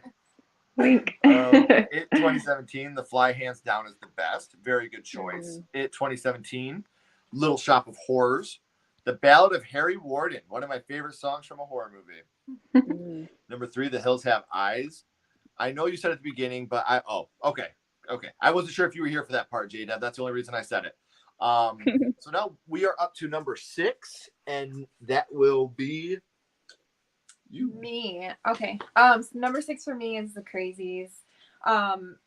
We already really touched on all of it, but Timothy Elephant, he did do amazing. I really loved him in that movie.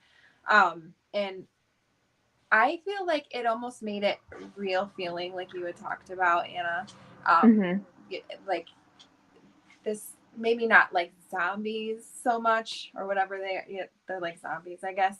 But like the virus and how it makes people crazy and stuff like that, like that felt real to me. So I really enjoyed the remake. Yeah. That car wash scene, I was like, this is such a creative place to have a horror setting. Like, I would never think I would find a car wash scary, but they made it scary. Yeah.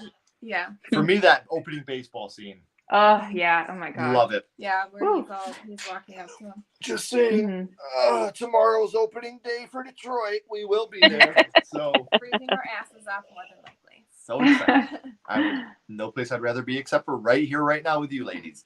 So what about you, Anna? What comes in at number 6 for you? Number 6, I have The Town That Dreaded Sundown. Oh! Yes. Nice. And this is almost like, I don't know if you'd call it the first ever requel, or if there are other movies that came before it that are kind of like a requel, but I didn't realize that when I watched it, but it's not like remaking the movie. making a new movie that comments on the first movie, it's like in the context of we're seeing this town and the murders really happened, and then they watch the first movie, and that is what spurs these copycat murders. So I thought that was such a cool way to go about a remake. It almost feels like meta in the way that Scream and the Stab movies is meta. And the killer design, I love that they kept the design of the original killer, because like that like sock or sackcloth mask, and I don't know, he just like he looks really creepy.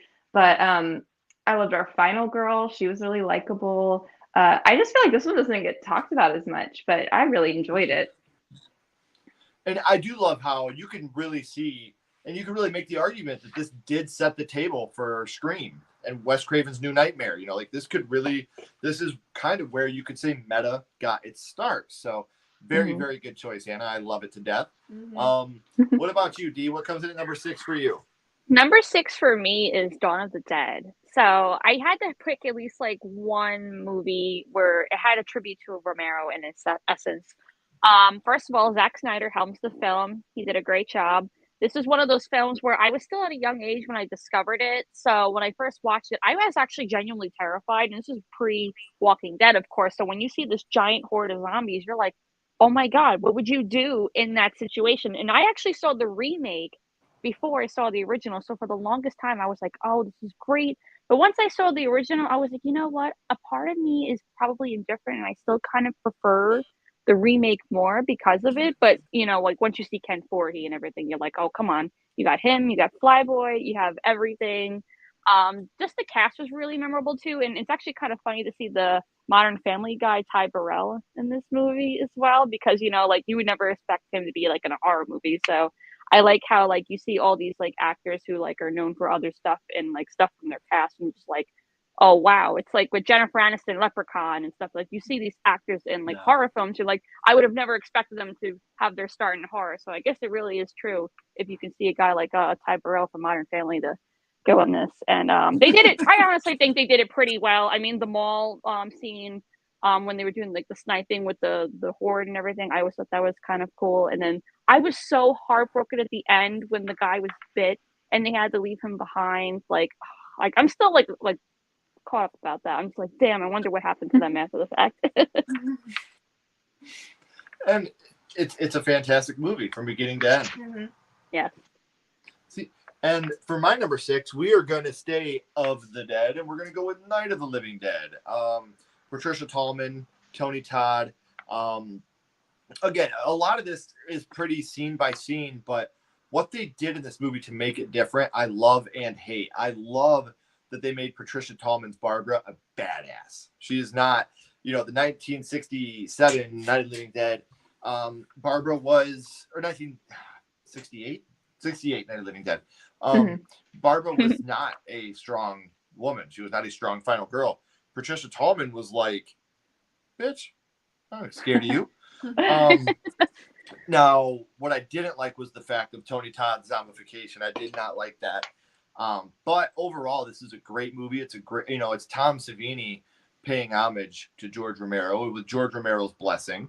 And, you know, Tom Savini obviously ran everything by Mr. Romero, and he dug it. So this is one that I definitely I had to put on my list. So Night of the Living Dead comes in at number 6 for me. So did you start us off on this one, Dave? I did. All right. So we will do the chat, and then Anna will start us off with number 5. Texas Chainsaw Remake. Number 6, Fright Night Remake. Number 6, The Hills Have Eyes. My Bloody Valentine, Jensen Ackles, enough said. Hi, everyone. I really love the Wolfman remake. Philip, hello. Hey, Thank Phil. you for stopping by. We're glad to have you. Number 6, The Blob. I love this giving me ideas of new things to watch, which is what we want. Absolutely. Yes. 2 of my favorite things about doing this is getting you guys introduced to our friends that you may not know, who you can subscribe to down here in the description, and also follow on Instagram. So make sure you do that now. But also, you guys get to hear new movies that maybe you wouldn't have watched before now. And we learned about a bunch of new movies too, which is Yes. awesome. Yes, we are going to opening day. We don't miss it. Never miss it. Oh, here we go. Plus, Tiffany Oliphant Timothy Oliphant is great in the best Scream movie, Scream 2. I knew J. Deb was coming with it. Put that one in there somehow. Wolfman Remake was cool. Number 6, Fright Night. This was a great nod to the original. J. Deb is canceled. Uh-oh. Gavin, you shouldn't have. That's a fight that you're not going to win. I saw Miggy last week. Go Cubs, go. Cubs, Ian Happ for NL MVP. That's a big reach there, buddy. Scream 2 is legit. J-Dub, you're canceled. Scream. Oh, no. We started. no. We started. Yeah. Oh, no, we've we're gone really down the rabbit smart. hole. Go Braves. Go Brewers. Scream 2 is slightly better. James Gunn did write that. He did. Snyder's Dawn of the Dead got me into loving zombie movies. Hey, Mel. How you doing, my friend? Mel. Thanks for stopping out. Crispin Glover is an experience of spiritual birth in multiple parallel universes where time doesn't exist and reality is just your imagination. Someone else has just listened to Crispin Glover's shit. So I can't wait to hear everybody else. Need a baseball horror film. Oh, man. That Yes, would be we fun. do. We have a Walking Dead mention. The Walking Dead has changed my life. I know how much it means to Jason, so Yeah. definitely not the Phil Dunphy we all know and love. Talking about not the crazies. Dawn of the Dead. I agree with D. Everyone becomes famous in horror. Remember Leonardo DiCaprio and Critters 3. That was his first film. Just like Everyone is awesome here. Thank you, Russell. I agree. Number 2, Night of the Living Dead. Awesome. It's awesome does. I live in Wisconsin. I hope the Brewers win it someday soon since the Cubs finally won it, which seems so long ago now. It really does. Chris Bryant throwing that last one to Anthony. God, I can't think of his name. Don't ask me. I have no idea. Anthony Rizzo. I thought what they did with The Town of the Dreaded Sundown was really unique. You're going to think it's a remake. It ends up becoming a sequel of some sort. Mm-hmm. What up, Killamel? I'd love to see a Dracula remake. The Town That Dreaded Sundown reboot is great. Train to Busan had a baseball team in it. It did. What's up, Ashton? How you doing? Hey, Ashton. Finally get a chance to sit down at the end of the day and hang out with my favorite peeps. Yes, we're Aw. glad you're here. Aw. Number 4 would be The Fly. The Fly. All right. But for our host sake, go Tigers, go. Could not agree more. So now we are up to, yes, Number 5. it is right here. Ooh. There's a baseball horror movie called The Catcher, made in 1998. It's a slasher. That's amazing. That is true. So we are now up to number 5, and that will be Anna starting us off. Yeah. So my number 5 is The Ring. This is a hard one to not put on any kind of like best remake list. It's just, it kicked off the J horror craze in America. And it's, of the ones I've seen, it's my favorite. I mean, Naomi Watts does an amazing job. The cinematography is great. Samara is such an iconic villain, like maybe one of the most iconic female villains ever. Yeah. I don't know. There's just everything. Everything about it is just so good. And I feel like we're still talking about it today because it's just one that's like, it's not going anywhere. It's going to stay around as a favorite. So, yeah. Great choice. Yeah. Samara scared the shit out of me when I literally was like, Oh my god. I like my basement or my room was like downstairs and everybody else was upstairs. And I was like, I'm not sleeping down here by myself after watching that movie. Yeah, anytime someone was in a pool and they had long hair, they'd put their hair over and come out of the water all creepy. We still do that. I know. For me, Samara and Rose the Hat are two of the most badass villains of all I time. had them go They against are. each other and our maniac. Yeah, they're madness. amazing. Yeah. All right, so Dee, do you want to give us yours? Yeah, sure.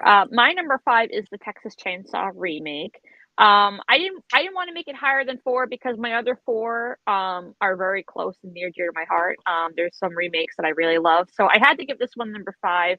Besides the fact that, like, I mean, as shitty as he is as a person, he did portray Leatherface very well, made him brutal, but he also kind of gave him that like simplistic mind, like that we did get from Gunnar Hansen's portrayal, which was really great.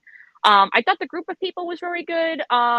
I do miss that they did change like the hitchhiker out because obviously like the hitchhiker is so iconic from the original, but I love that shock factor they did because I literally did not see that coming when they picked her up and I'm just like, oh my goodness. Like I was like literally drawn from there. So it was one of those movies where it was one of the few remakes at the time that I was willing to accept and like, okay, this is actually pretty good.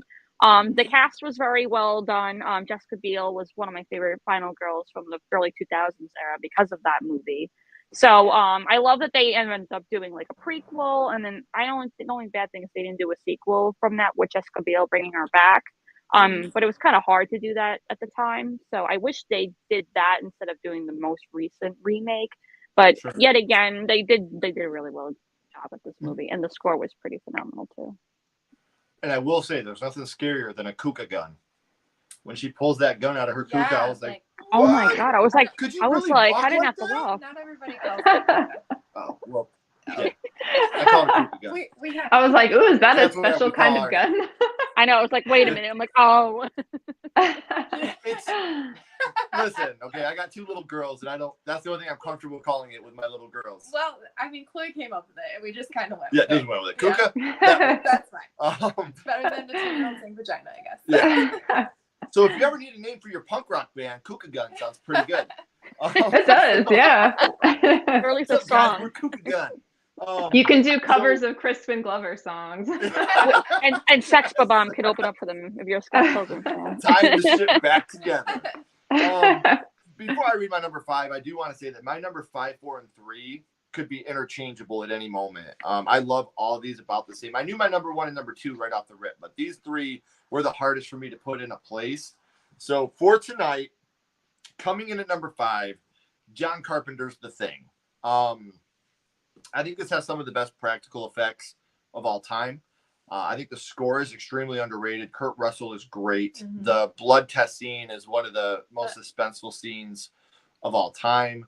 So good. Made me jump out of my seat. Mhm. It's got literally. Wilford Brimley before he started talking to us about diabetes.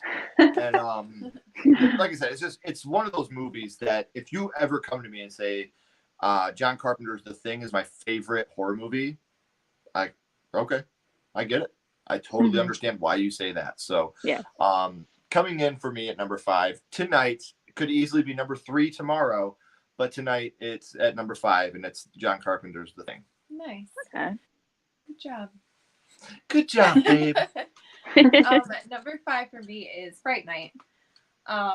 She just recently rewatched it I without did. me. Well, Oh. I mean, okay, it doesn't matter. No, but Toni Collette plays the best mom character ever. Mhm. Like, she's just amazing. I love her. And she plays, like, in every mom character that she plays, she just nails it. The Sixth Sense, Hereditary, Yes. Fright Night. Like, She's just she just does. fucking phenomenal. And the scene where Charlie is, it takes the stripper, like, out of his house and she combusts in the sun I think it looks amazing. Now Ed, okay, I can't remember what his name. Christopher. Isn't it McLovin? No, huh? Isn't it McLovin? Yes, From he Super is. Friends? Yeah, Yes, he is. He's not Ed. He's not our. You're so cool, Brewster. He's not him at And the all, laugh. But Oh, I that mean, laugh. he does okay. And Colin Farrell, I think that he was a good choice. But again, he's no Christian. Is it Sanderson? Yeah, Yeah, No. he still has like the charisma. Chris Sarandon. Chris Sarandon, yeah. Yeah. He still has the charisma, but like he's no Chris Sarandon. And Chris Sarandon just has those eyes. Yeah, that are Like- almost Oh, yeah. like Piercing. memorized. Yeah. Yeah, for sure. But I really enjoy that remake. So that's my number 5. It might be on my list if we ever do this again. Yeah. So who started number 5? Anna did. So okay, Yeah. we will catch up on the chat real quick, and then we'll go with number 4. All right, yeah. Okay, well, I'll try to catch up. I agree.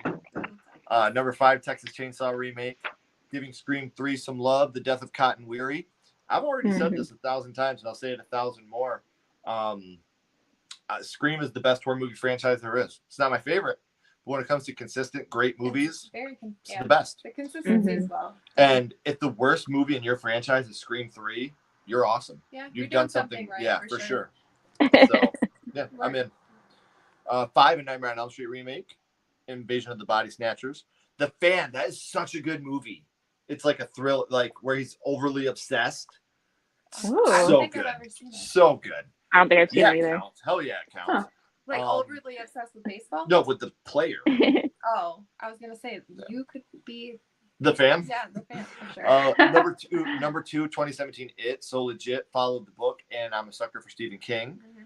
The Ring is the first. Oh, that's always creepy for that to be your first. Ooh, yeah. Oh no. The Fly, Night of the Demons. Piranha was fun, cheesy horror fun. I was forced to see The Ring in theaters because of my friends, and I went to see the first Jackass on Halloween, but it was sold out. Oh, no. Ken canceled at 5. What did I have at 5? Oh, because I had The Thing so low. I'm sorry. Yep, The Thing definitely needs to be up there. Thing 82 is perfect. We stand Kurt Russell. The Thing is epic. I know, guys. Like I said, it's in my top 5 at least. Come on, don't kill me. Fine. I guess I'm a fucking asshole. Since I was late, I'm going to do a top 3. 3, Let the Right One In. 2, The Thing. 1, Shudder. Very nice. Good. Did you say number 9? My number 9. Did I say number 9 just now? If I did, I'm sorry. Ending to The Thing was perfect. Yes, Garrett's here. Mm-hmm. What's up, Born to Be Rad? Hey. Yay, Fright Night. I think people complain about Leatherface being and not dying right away in the new one. He gets his arm chopped off in the remake and just grabs it and chases it. That's very true. Very true. I miss Anton. That was a very tragic death. There's never a death that's not tragic, but when you see a young man that was killed in such a tragic accident, it sucks, man. Like, that's such a terrible thing. Thing would have done better at box office, but E.T. had something to do with it. Marilyn Manson did a great job with the score. Texas Chainsaw Massacre. Sleep in peace, Anton. D mentioned famous people being known. Fishburne. Yes, Lawrence Fishburne. Yes, Lawrence Nightmare on Elm Fishburne. Street 3. Yes. And can we also remember that Nightmare on Elm Street 3 has one of the best lines of all time? Stop the prime time, bitch! I love that you had that queued up. That's great. Oh, I love it. I got He's that. like, I already got it. Ready to go. Yeah. Got to step away for a bit. We'll try to catch up. Hey, Skippy. You know what? Skippy's a little more important because the stream can be rewatched. Skippy's got to go for his walk. So if we don't see you, William, have a great night. And thanks for joining us, buddy. I'd live next to a vampire all day if he looked like Colin Farrell. Or Chris Sarandon, for that matter. Really. Yeah, Dude, I'm telling you, the dude even eats an apple. Sexy as shit. Yes. When you watch the first Fright and he's eating that apple and he just throws the core out, I'm like, Yeah, that was there's like still everyone's enough on there sexual for you in awakening. life. House on Haunted Hill is one of my favorite remakes. Sarandon is coming to Orlando for MegaCon, but I'll be in Puerto Rico. Oh, that's Oh, man. darn. He I mean, goes to a you lot can't of be fun Sarandon, stuff. but shit, you're going to be in Puerto Rico, Right. Lewis. Have a good time, man. I love the Fright Night remake. Me too. Cape Fear with De Niro. That ending fucked me up. When you see his eyes just out of the water. I didn't put that. When I was a kid, that scarred me. Dude, this is my first time in the chat on your channel. Thanks, Gab. I forgot The Thing was a remake. Carpenter's best movie by a mile. Not my favorite. Yeah. Vampires is my guilty pleasure, but Thing is a 5-star film. Black Christmas. Love Katie Cassidy in that movie, and the kills are great. Just kidding, I'm drunk. You're good, Gab. So we are now on number 4. D, if you wouldn't mind starting us off with your number 4. All right. I feel bad now, like leaving The Thing out because I'm like, damn, if I had The Thing, he would be my number 4 spot. But this is something I feel like no one would have saw coming because if you didn't know what the remake was of, you would have never thought it was a remake. But Red Dragon, which is a remake of the 1986 movie Manhunter, that's my number 4. If anyone knows me, I love Silence of the Lambs. I mean, Anthony Hopkins is just a king in general. So when I heard that this was a remake based off Manhunter, this is when Brian Cox was allegedly playing Hannibal Lecter at the time. I'm like, there's no way. I fell in love with this movie that I immediately read the book. And this I actually saw after Silence of the Lambs too. And ever since, like, everyone in that cast is just phenomenal. You've got Edward Norton, you've got Ralph Fiennes. I forgot who the lady is, but she plays like a blind woman. She does such a great job with that stare. You would be convinced she's blind. It was just incredible. And of course, obviously, Anthony Hopkins steals the show whenever he's on screen. So it was just a phenomenal movie, and I loved obviously how they left it off that, you know, Clarice was going to be eating Hannibal. So it's just one of those movies where like you don't really think of it as a remake because you kind of think of it as a standalone film. But when I realized that Manhunter came out, I eventually watched it. Obviously, I didn't like it as much. And then Hannibal, the series came out, and I'm like, damn, well, okay, now I gotta watch this too. So I love how this movie makes you discover all these other things, and that's what makes it a great remake as well. If you watch the original Manhunter, definitely check it out. It's worth giving a look if you like anything Hannibal Lecter oriented. Yeah, absolutely. Nice. So my number 4, I'm gonna let Ashley take one guess as to what it is, just by my description. It is the grossest love story. Is it The Fly? It is The Fly. I love Nice. this film. I absolutely love this film. And as anybody that knows, big old softy Ken knows, I am definitely all about a love story. Love is what makes this fucking world go round. I try to show as much of it as I possibly can to as many people as I possibly can, just to let everybody know how much I care. And they just nailed it in this movie, this type of love that they have. But god damn, is this movie gross. Like when he's spitting on the food, or when he's doing his fingernails, like, or the monkey, like there's just so many disgusting. It looks great. It does. I was like, Yeah, but it's so gross. And can we just talk for 1 second about Daddy Goldblum? Oh God. Like, Daddy oh my Goldblum, that god, sounds right. holy shit! Like, I'm a total straight man. Like, and obviously, anybody who knows, I have nothing against the LGBTQ plus community. What I want more than anything is for people to be comfortable and happy with themselves. Me personally, I'm very comfortable being a straight man, but holy shit, Jeff Goldblum is a handsome dude. Like that guy, and like he's so intelligent in that movie, and it's such a sad, heartbreaking ending, and you know, the dream scene of the birth, like.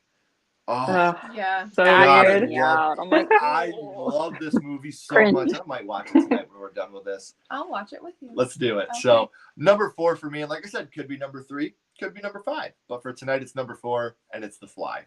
What about you, beautiful? So funny enough. No way. Is The Fly also. Oh Nice. wow, great minds think alike. I absolutely love this movie, just like you already said. Like, I mean, Jeff Goldblum, he's fantastic. Bloom, sorry, what did I say? Blum. Yeah. Don't you ever disrespect Daddy Goldblum? I'm sorry. He does, like, don't cancel me. Oh, no. I missaid. I misspoke. It's a romantic tragedy for sure, and it's like you want to look away, but you just can't. Like at those scenes, like you just can't look away from them, and I love it. I can't look away from you. Okay. Aww. Were Jeff and Gina dating when it was filming? Were they yes. still together? Yeah, okay. That's even cooler. And I they're think you so totally cute feel together. that You can. connection. They Like, are. You absolutely can. Yeah. you feel Gina's, heartbreak Yeah. at the end when she's crying. Like you just feel it in your chest. Yeah. But just like before that, when they are like in love and stuff, you can totally feel the chemistry between them. Absolutely. Yeah. So Yeah. what about you, Anna? What comes in at number 4 for you? 4 for me is House of Wax. Ooh, nice. And this one, so I think I just have an affinity to movies that have twins, especially fraternal twins, because I have a twin brother. So I didn't know that. yeah. Oh wow. That's awesome. So obviously we're not the same as Chad Michael Murray and Alicia Cuthbert. Not that dynamic at all. He is not a criminal. But just watching like a brother-sister relationship like that and having them be there for each other and have each other's backs while they go through some crazy shit. And then, I mean, just the whole design of the House of Wax and the special effects. And I feel like it kind of combines like slasher and like torture porn aesthetics were just like smushed together, which I thought was a really cool take on it. And I don't think I've actually seen the original, which I really need to watch with Vincent Price. So So good. that's definitely on my watch list. So Definitely I know gotta it's one that's been on my watch list for a long time, but Yeah, I don't know. It's cheesy in a lot of ways, but I still love it for that. Yeah. And I do agree, and I think you would have. From what we know of you, the conversations we've had, and just watching your channel and how amazing it is with the stuff you do, which you guys can subscribe to right down here in the description. I think you would love the original House of Wax. I really do. I love Vincent Price, so I don't know why I haven't seen it yet, but practical effects in that movie, so good, so good. So before we get into our bronze medal, we will catch up on the chat. You can't say anything about Dream Warriors without mentioning Dokken. Very true. Yeah. rocking with Dokken. The Fan 81 with Michael Biehn and maybe, and Laura Bacall about the stage acting is good, but the 96 remake with Snipes and De Niro is great. Good night, podcasting in the woods. Are you leaving? No, I didn't see that part. Oh, hey, my friends, I have to run to the list. The Grudge, The Thing, Maniac, and number one, of course, is Evil Dead. Boomer, have a great night, man. Thank you for joining us, buddy. I'm sorry I missed that. Number 4, the Texas Chainsaw remake. 4, Dawn of the Dead. The Thing is a masterpiece. Gets better with age. Number 4, It. I like how they portrayed Derry in this movie. My number 1, I got to go for Gold, Evil Dead. All the hat tips to the amazing original, but the true amazing movie is just amazing from start to end. Number 4, I Spit on Your Grave. I met Sarah Butler. She is a very nice person, easy to talk to, and it makes her extra cool. She's from Washington State, which I know you are as well, buddy. Nice. Number 4, Fright Night. Red Dragon is an epic movie. Great number 4D. Daddy Goldblum. You know it. You know it. I Spit on Your Grave remake is very good. Carrie 2013. I related massively to Chloe Carrie Modern Times, and I love that it was female-oriented both on-screen and off-screen creatively. Jeff Goldblum and Gina Davis were amazing in The Fly. Emily Watson is Reba in Red Dragon. That's her. Okay. Jeff Goldblum is also a Dino Daddy. Yeah, he is. And Jeff Goldblum is coming back for the new Jurassic World, which I'm super stoked on. He'll be a grandpappy daddy. Yes. The way Ken feels about Goldblum is the way I feel about Efron. If we're being real here, my serious man crush is either Devin Sawa or Jake Gyllenhaal. Those are my real man crushes right there. Like, great choices. Good choices. Jeff Goldblum is great in everything he does, but he was hilarious in Thor. Jeff Goldblum. I don't know if you guys remember, but there's a movie called Run, Ronnie, Run. And Jeff Goldblum has the littlest part in this film.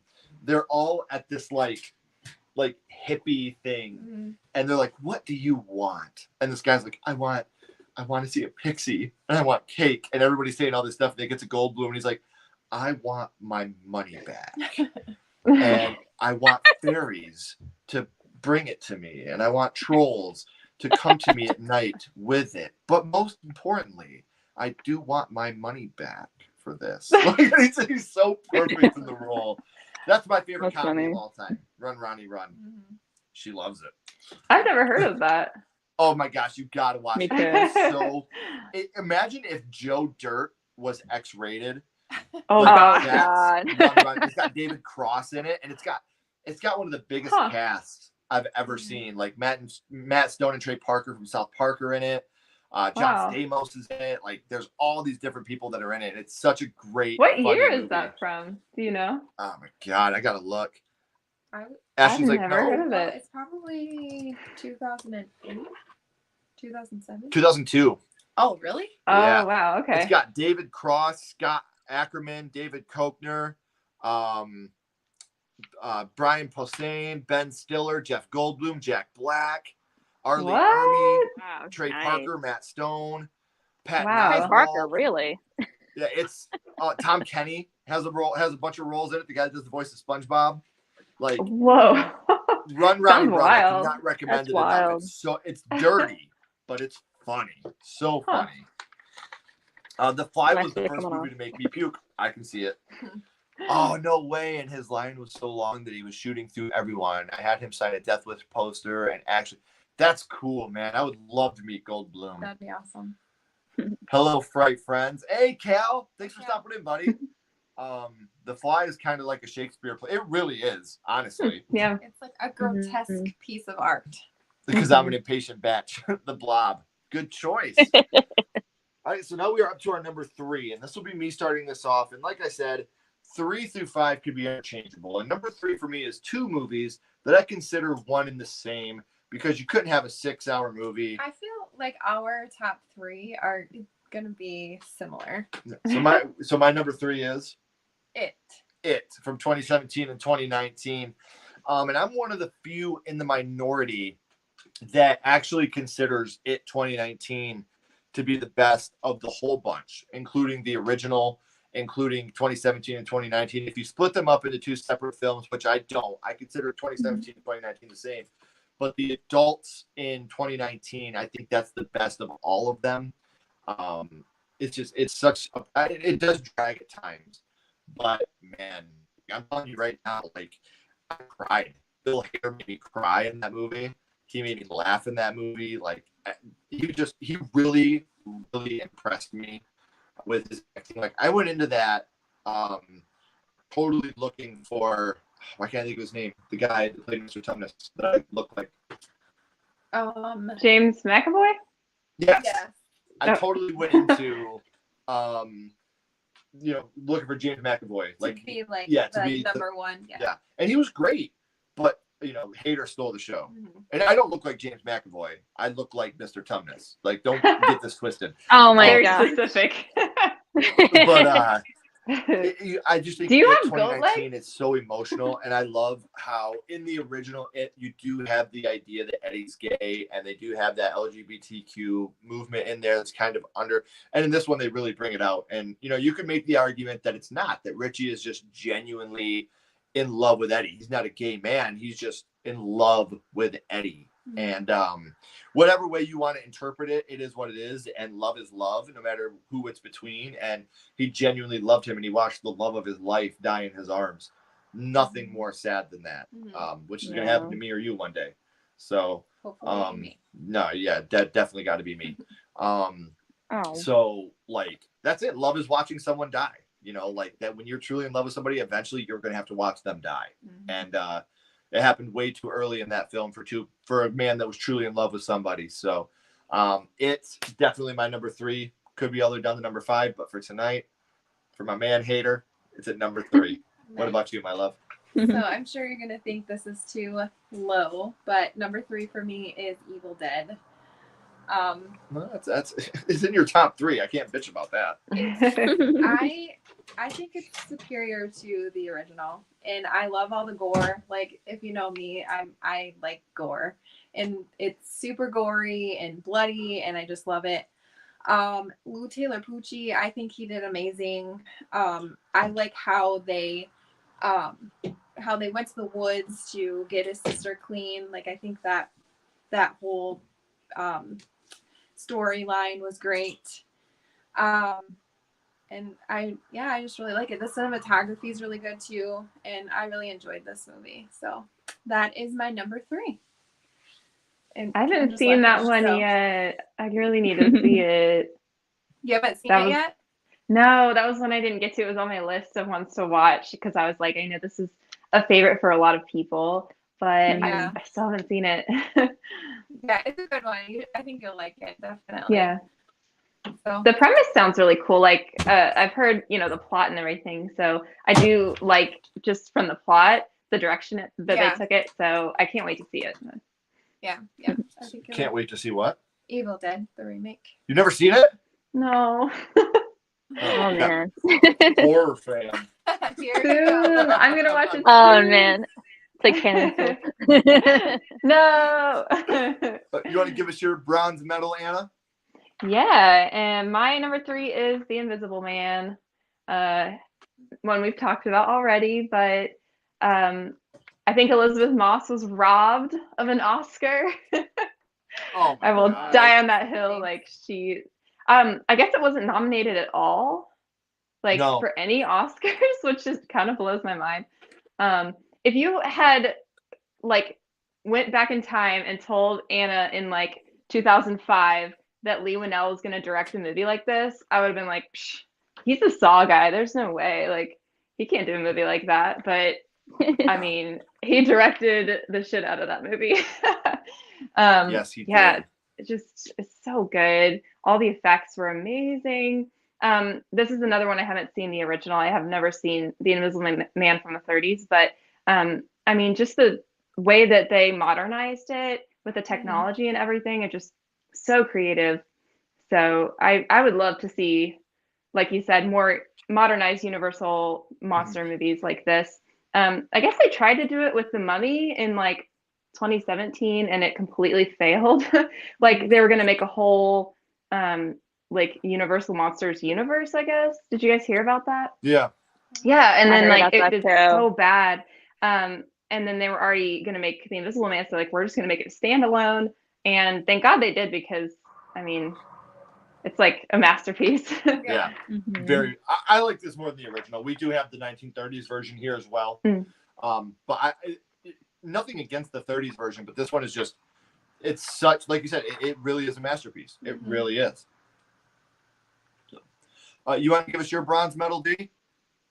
Okay, so going with the Universal route, but basically pegging back off of Anna, but mine's a little different choice. It's The Mummy of 1999. I know everyone Nice. loves their Brendan Fraser. I I also really love the 30s version, and I like how like it was still similar to the original, but they made it its own. I mean, obviously you had Brendan Fraser because like honestly, I couldn't remember who the guy was in that movie besides the main girl and obviously Boris Karloff. So it's kind of like I love how they gave you that like hero character where you didn't really get it as much in the original too much. He wasn't really the highlight. And Rachel Weisz, him and her just have great chemistry. I love that about them. And I forgot the guy who plays the brother in that, but he's just a great comic relief and everything. And just all the characters in general, from the guy who played the priest, the high priest, I believe. I can't remember the exact name, but I know Anaxinamen was like the girl. Just I love how they intertwined and like the effects were great and everything. So it was definitely I had to put it in my top 3. I'm like, there's no way I can't tell Brendan Fraser like, no, you don't deserve it. He deserves everything, and I'm so glad for him that he's getting more recognition again. It's really important. I feel like. That's George of the Jungle you're talking about there. Yes. So my number 3, I'm going to start it. So let's catch up on the chat real quick. Number 3, My Bloody Valentine remake. Number 3, Evil Dead. Number 3, House on Haunted Hill. Bill Hader was so good in It Chapter 2. Hey, D, what is the image on your shirt? It is Bram Stoker's Dracula. It's made by Eye Candy, I believe, and it's the scene with Winona Ryder and Gary Oldman in like the restaurant area scene. I love so Eye awesome. Candy. It's a great company. Yeah, they have really good stuff. Yeah. And it looked really good. Bill Hader blew me away in It Chapter 2. Jessica Biel, atmosphere was gritty, hands down the scariest Leatherface in the franchise. If the book was better than any of the movies, there was so much more. Yeah. Hey, what's up, D? Hey. How you doing? Hey, D. 2001's Maniacs, Robert Englund as Mayor Buckman. Oh. I consider the It movies to be the new adaptation. Yes. Yes, we do. Number 3, Bram Stoker's Dracula. Evil Dead remake, the rest of the franchise. I can't agree with that, but we'll talk more about that in a little bit. The grocery store slasher movie Intruder, that would make a good remake. It really would. The Hills Have Eyes. Thanks, Lewis. We appreciate you, buddy. Thank you. Thank you. I believe it was either Johnny Depp or Russell Crowe was going to play the Invisible Man in the mid-2000s remake. There was a whole GC cover story on the universe they wanted to do. I would love to see it. Interesting. Huh. I would love to see a Monster Squad remake. That would be fun. Yeah. That's what I'm torn on. I would love to see it, but I love the original so much. It is what it is. If they make it, I will watch the shit out of it for sure. John Hannah as Jonathan is Evie's brother. He's my favorite character in the Mummy franchise. Yes. You know what? Like, I love that movie, how when Brendan Fraser comes face to face with the mummy screams at him, and then Brendan Fraser's just like, ah! That scene, And yeah. like, that's one of my favorite scenes in the whole movie. You do that to the slave guy when he's going through all the necklaces. and he's like trying to say like the quote to the mummy, "Cha-cha." That shit killed me as a kid, man. Arnold Vosloo, who played Imhotep, would go on to play Darkman in the Cable sequels. Nice. Ooh, that's GQ great. cover. I knew what you meant. Not sure if I missed this or not, but does Not Just Horror have a YouTube channel? Not To be determined. yet. Not How just about that? Day. She will, and when she does, we will promote the shit out of it. I promise. So Aw, thanks. this is not this is not the first time you've seen Anna here, and you know it won't be the last. This is not the last time you'll see Dee here either. She does have an episode of My First Horror Movie coming out, and we will work together again in the future because I love these ladies very much. I have never heard of Eye Candy. Oh, Robin, check them out. John Hannah is the brother in The Mummy. Cancel me, Ken. It's fine. I know you love Evil Dead 2 is my favorite of the bunch. Yeah, they were all signed on and on the cover. That's so crazy. Huh. I don't know for sure. Hold on a second. Let me see here. I know they mainly make female clothing, but I think they have some like unisex stuff, but I could be wrong. I'm not too sure though. I think they do. They have like some baseball tees, I think. Oh yeah. Yeah. It's Vera's Eye Candy, I think it's Yeah, the that's what full- it is. Yeah. Yeah. So Or Vera, yes, that's Vera. it. Okay, so we will get back to the list. We are now at number 2. And that is you starting us off, my love. All right, so my number 2 is It, and I also include 17 and 19 as one. I consider them the same as well. And like you already said, Bill Hader, he absolutely understood the assignment. He nailed it. Yeah. And I honestly, I like the kids and the adults in both movies. I think they both hit it out of the park. And I like Skarsgård too. He isn't Tim Curry by no means, but he's scary, and I feel like I love that he went into it not trying to be Tim Curry. Yeah, no, and he did his own, his own thing. He was his own clown, and probably no kid would ever go up to him ever, but he's scary as hell. So and I think he did a good job. And I was going to say this earlier. What is everybody's thoughts on Bill Skarsgård getting cast to play in the new Crow remake? How's everybody feel about that? I think that's interesting. I'm open to it. I'm a little scared, but I'm open to it. I think he do a good job. Yeah. Yeah, I think it'd be good. I'm cautiously optimistic. Now, I love Brendan Lee, and I love that his portrayal of Eric Draven. I'm excited to see what Skarsgård can do. And the best thing about this, guys, is Skarsgård shits the bed. It does not have anything to do with the original. We can still go back and love the original. Yeah. And if Skarsgård knocks it out of the park, now we just got another movie to love. I think I'm going to give him a chance and say that he will do good. I'm going to tell you guys a little story real quick before we get to Anna's number 2. There once was a boy named Ken. Actually, his name was Kenny at the time. And he found out that Heath Ledger was cast as the Joker. And he talked so much shit about the fact that the 10 things I love about you guy, or 10 things I hate about you guy was going to be the Joker. And that's the stupidest thing he ever heard. And he went and watched the movie in the movie theater to laugh at how stupid it was. And he left feeling like a total dumbass because Heath Ledger was amazing. So ever since then, I will never, ever, ever, ever bash anybody that's going to be playing a role until I see it, because you never know the range. I mean, look at Robert Pattinson. You know, exactly. Yeah. You know, the Twilight guy is going to play in this movie with Willem Dafoe called The Lighthouse, and they're going to absolutely crush it. You're okay. Is he going to sparkle in the lighthouse? You know, like, but Robert Pattinson has come out as a man. That is a man that knows how to act. So I'm very, very excited to see Skarsgård as the Crow, is basically what I'm saying here. So I'll shut the fuck up. Anna, do you want to give us your number 2? Sure. My number 2 is The Thing. I really debated between putting this at number 1 or number 2, but yeah, definitely top 2 for me. Someone said it in the chat earlier. I can't remember who it was, but they said that it has a perfect ending. And I literally wrote that in my notes. I was like, this is the perfect ambiguous ending. It just fits the movie so well. And Kurt Russell he might be like my favorite, male character in horror ever as McCready. Just, he embodies that role so well. Yeah, just the paranoia and like the fear, and just not knowing. And at the end, you still don't know. Like, oh gosh, yeah, just such a classic. Yeah. Nice. Yeah. Again, we all agree. I do. I love that movie.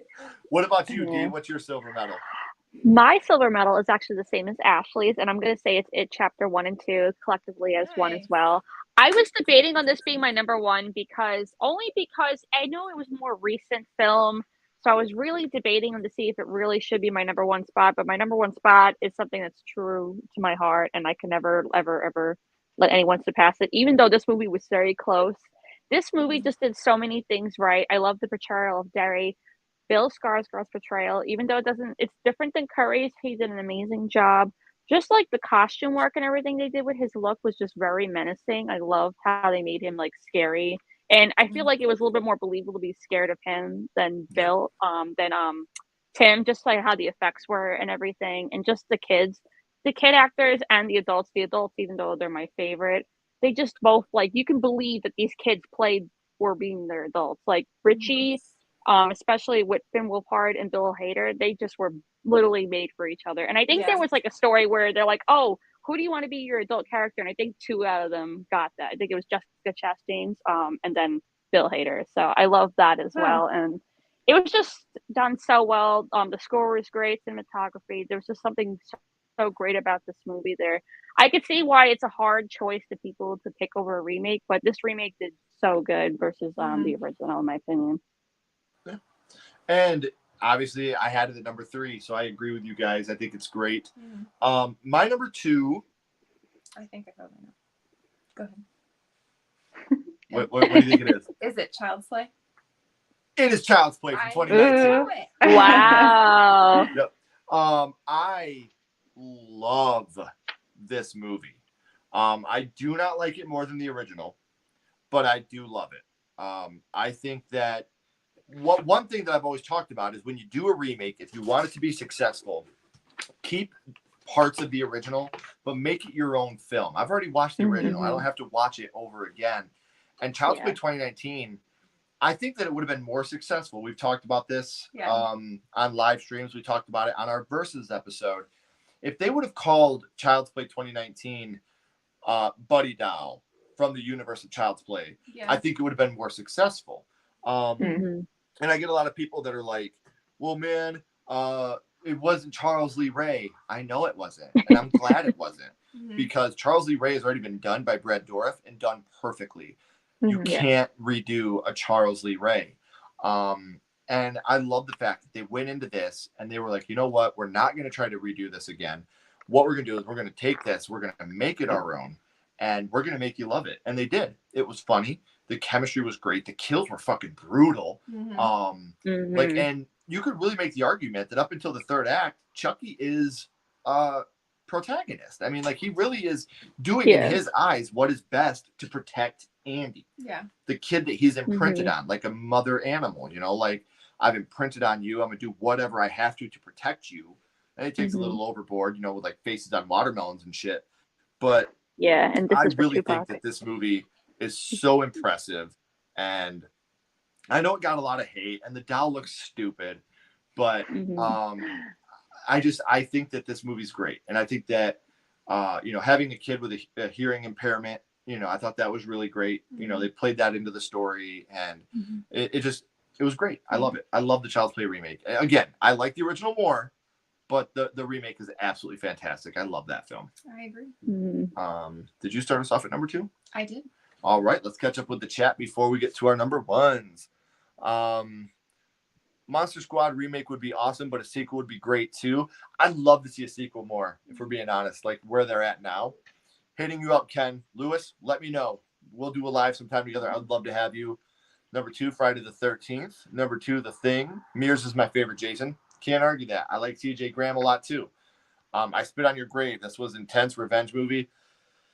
A little too intense for my taste, guys. I'm a big wussy. Number 2 is Willard.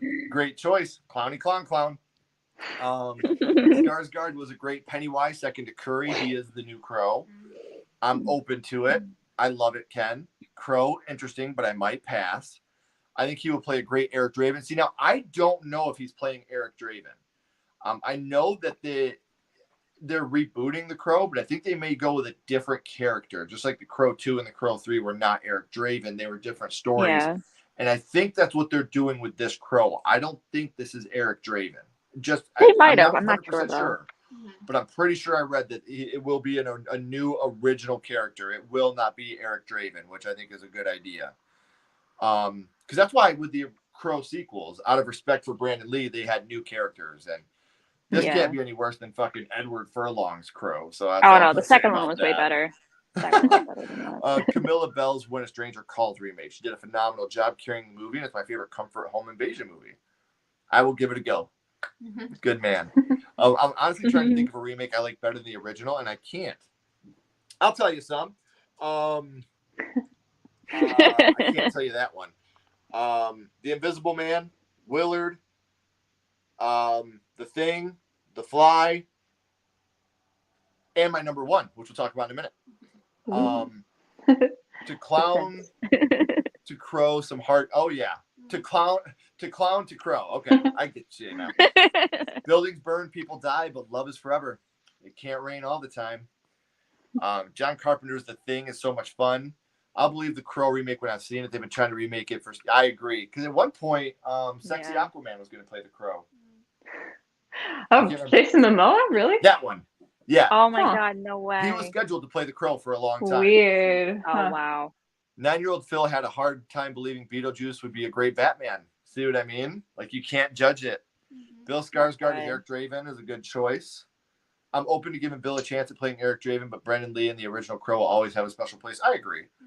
I may be alone, but I'm a fan of John Carpenter's. Hilariously enough, when I first made my list, Village of the Damned was an honorable mention, and I took it out for Amityville Horror. So no, you are not the only one. I love the Village of the Damned remake, and like I said, that was on my list. And then I was looking through some of our Versus episodes. I was like, oh, I got to put Amityville on here. So that's what got taken off. So no, you're not alone. The Crow remake can't be. Great minds think alike. It can't be any worse than Edward Furlong in The Three. And I know Gavin, when I was talking about this, you were the first person I thought of, because Gavin is like, this is, when I think of Gavin, I think of The Crow. Like that, he loves it. The three after First Crow had good cast and music. Ken is kick ass. I'm okay. These ladies kick ass. And you can follow them and subscribe to them down here in the description. So make sure you do that. And I believe that's Matt. If that's Matt, I love and miss you, buddy. I can go either way with Crow. If it gets done, I hope it works. See, that's my thing. Let's watch it. What's the worst that could happen? It could suck. We'll go home and watch the original and realize it can't rain all the time. Number one, The Thing. Do you like the Chucky TV series? I did like season 1 a lot. I'm very excited for season 2. Yeah, I really enjoyed it. What about you, ladies? Loved it. Didn't see it. Oh, you gotta watch it, Anna. I know. Listen, it's Chucky, it's Tiffany, it's Devin Sawa. You gotta watch it. Like just that right there, yeah. It really did. There were some episodes where you're like, okay, what are we doing here? The first one, I was like, all right, I don't know. I gotta watch more to know, and then I just fell in love. Yeah, with it. the young cast is great. Yeah. Great. Okay. Latest Texas Chainsaw Massacre was pretty good. See, if you went into that movie looking for Oscar performances, you were gonna be disappointed. If you went into it looking for a massacre in Texas with a chainsaw, you got it. You had a fun time, and that's what we went in looking for, and we really did have a good time. We did. If they also just called the Buddy doll Buddy instead of Chucky, the most nut. And you see, like, I thought about that, but you got to include from the world of Child's Play just because of how similar the Buddy doll looked. Yeah. But because now here's the thing. The studio that made the Child's Play remake does not own the rights to the title Child's Play 2. So even if they wanted to make a sequel, they couldn't call it Child's Play 2. So weird. You called it Buddy from the world of Child's Play. Buddy's make a Revenge. sequel involving the Buddy Bear, which we still need very, very badly, and just call it Buddy Bear. from the world of Child's Play. Like, there's so many endless opportunities here. I agree with Ken on Child's Play. I'm glad they had a long list of things that could not be in the remake because of the universal. That is why it's so different. Yes, I will see. Please watch it. It's so good. I have a hard time liking the Child's Play remake when the original franchise is still going with the Great Chucky show. I agree it would have been better as an original thing with a different title. Kane Hodder is my favorite Jason. He's definitely the most badass, like hardcore getting his ass kicked Jason. Out of all the slashers, Chucky has the most accepted remake. You know what, Ken? We respect your opinion on Child's Play. Thank you. I actually will like The Crow a lot more if it is not Eric Draven. Yes, that's how I feel too. Like, Brendan Lee, honor and respect him and don't name this guy Eric Draven. Do like you did with the sequels and have a different person. I think he is Eric Draven. Okay, see, I could be wrong. Ken, we all know you're number one. No, you're right. You do. Ken, it's not Matt. It's Mark from Millhouse. Oh, even better. What's up, buddy? Wow, man. God damn, I miss you. You need to watch the Chucky TV series. There's a long list of people who attacked. And that's exactly it. There's been so many people that have been attached to it, and we just can't get it. Buddy's Revenge could be a sequel title. Yes. Anyone ever see the Crow TV series? No. I haven't. I didn't even know that existed. Yeah, I didn't know it existed either. Bad. So now Anna will start us off at number one. Now, Anna, if you wouldn't mind, please go from your honorable mentions all the way down to your number one for the people that came in late. Yeah, so my honorable mentions were Maniac and the Fly, and then 10 was Wicker Man, 9 was Wrong Turn, 8 was Slumber Party Massacre, 7 was The Crazies, 6 was The Town That Dreaded Sundown, 5 was The Ring, 4 was House of Wax, 3 The Invisible Man, 2 The Thing, and my number one is Suspiria. And this is one that I watched for the first time again, like in the past week. So I might have some recency bias on my list, but as far as taking the premise of the original and like just cranking it up to 11, this movie did that. Like, I was so impressed with the way that how they took what little story the original had, because really there was not much plot at all in the original. And if you were going into the remake wanting like the colors of the original, because obviously like that's one of the things that it's known for is like the bright lights and all the colors and stuff, then I could see why you would be disappointed with the remake because it's so muted. But I mean, regardless of that, the cinematography was so good, and they incorporated dance so much more in the remake. Like, it's at a dance academy. In the original, they barely had any dancing. So they made it like a central point of the remake, which I really liked. And they like tied it into the magic of the witches, and Dakota Johnson and Tilda Swinton are just amazing. And Mia Goth is in it too. So like, just all around, like, it was chef's kiss for me. Yeah.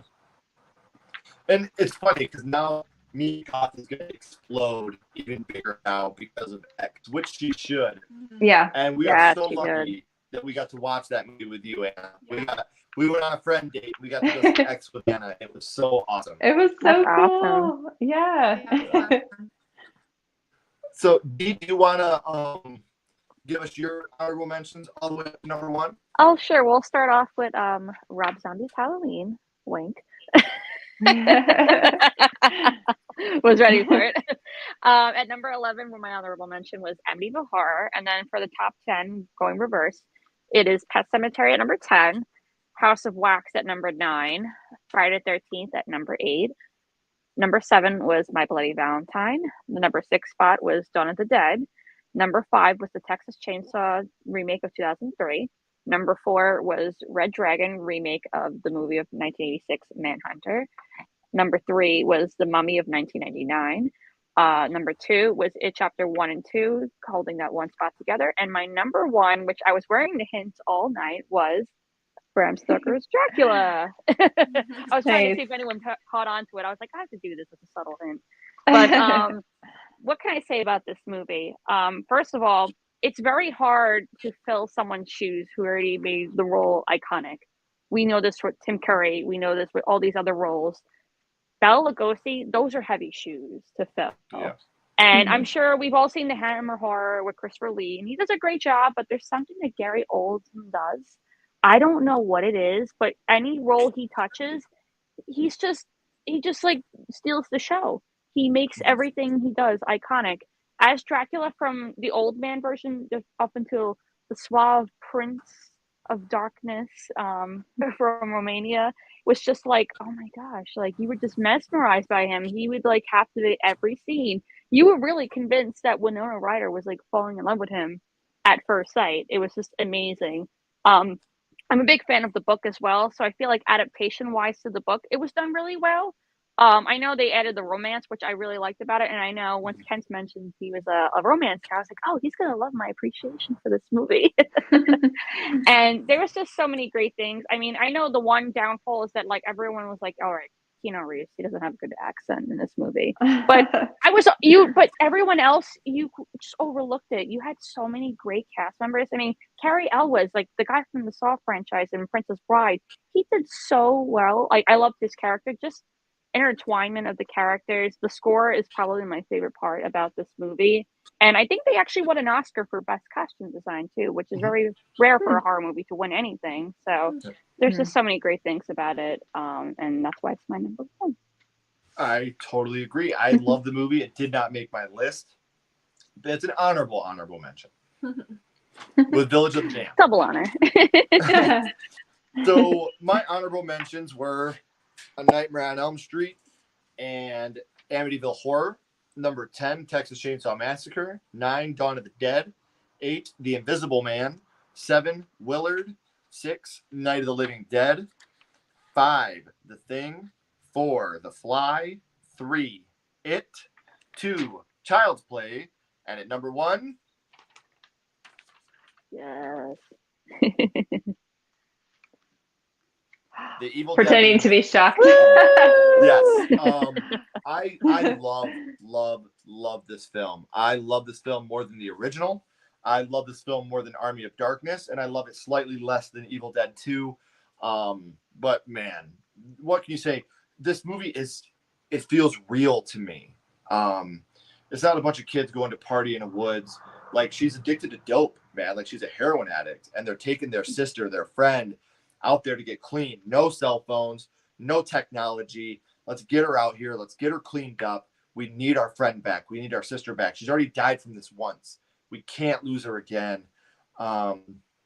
And Fede Alvarez, obviously, we all know and love Fede Alvarez, but the blood and the gore, and this is over the top.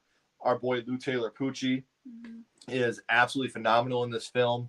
I actually went into this thinking he was going to be our Ash character, because if you watch the original Evil Dead, Bruce Campbell's a big fucking nerd, like he's a big scaredy cat throughout that movie, and he's very Lou Taylor Pucci-esque, and you're watching it and you're like, man, this is it, this is the guy, and he still has a huge part of the movie, but Jane Levy, she got buried alive for real in this movie, guys.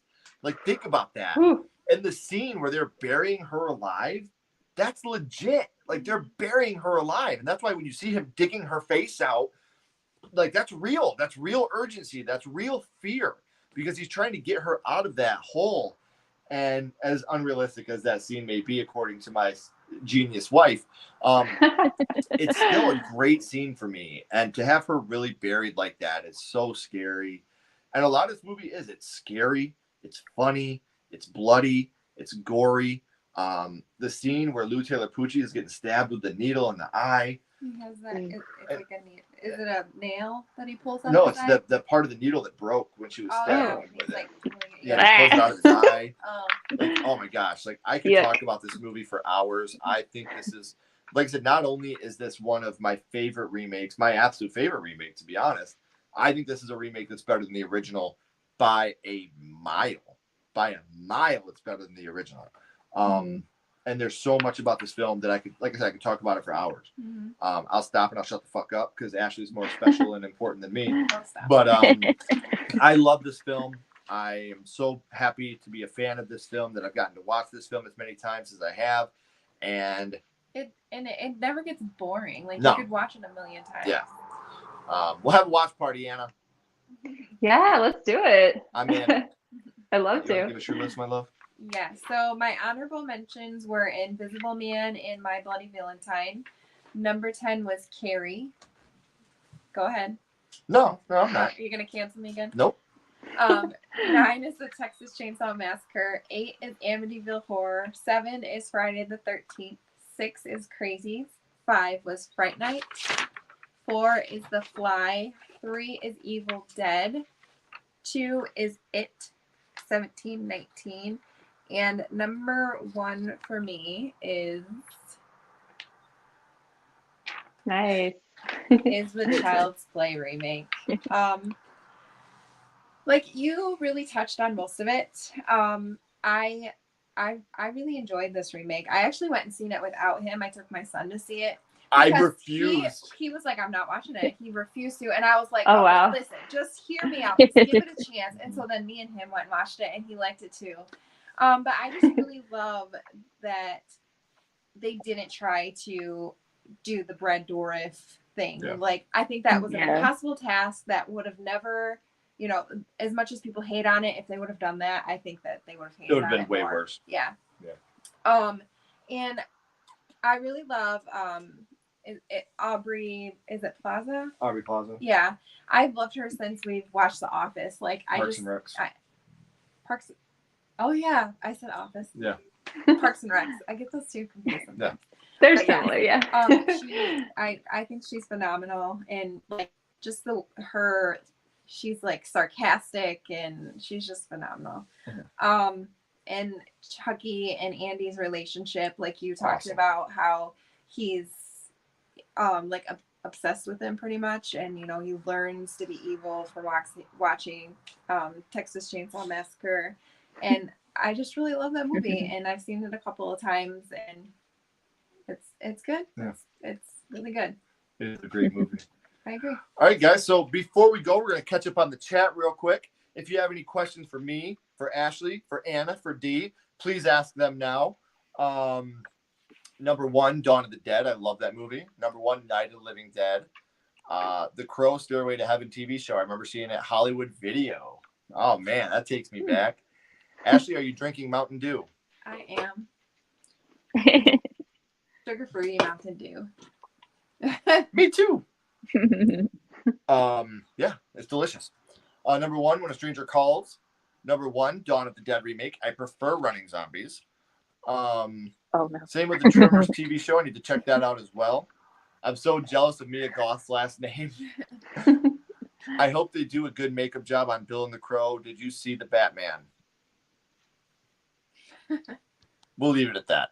Suspiria remake is awesome. Anna, Witchcraft Dance Party. Hell yeah. Number 1, 13 Ghosts. Everything about this remake is a masterpiece. Matthew stole the show. Love Tony as Arthur.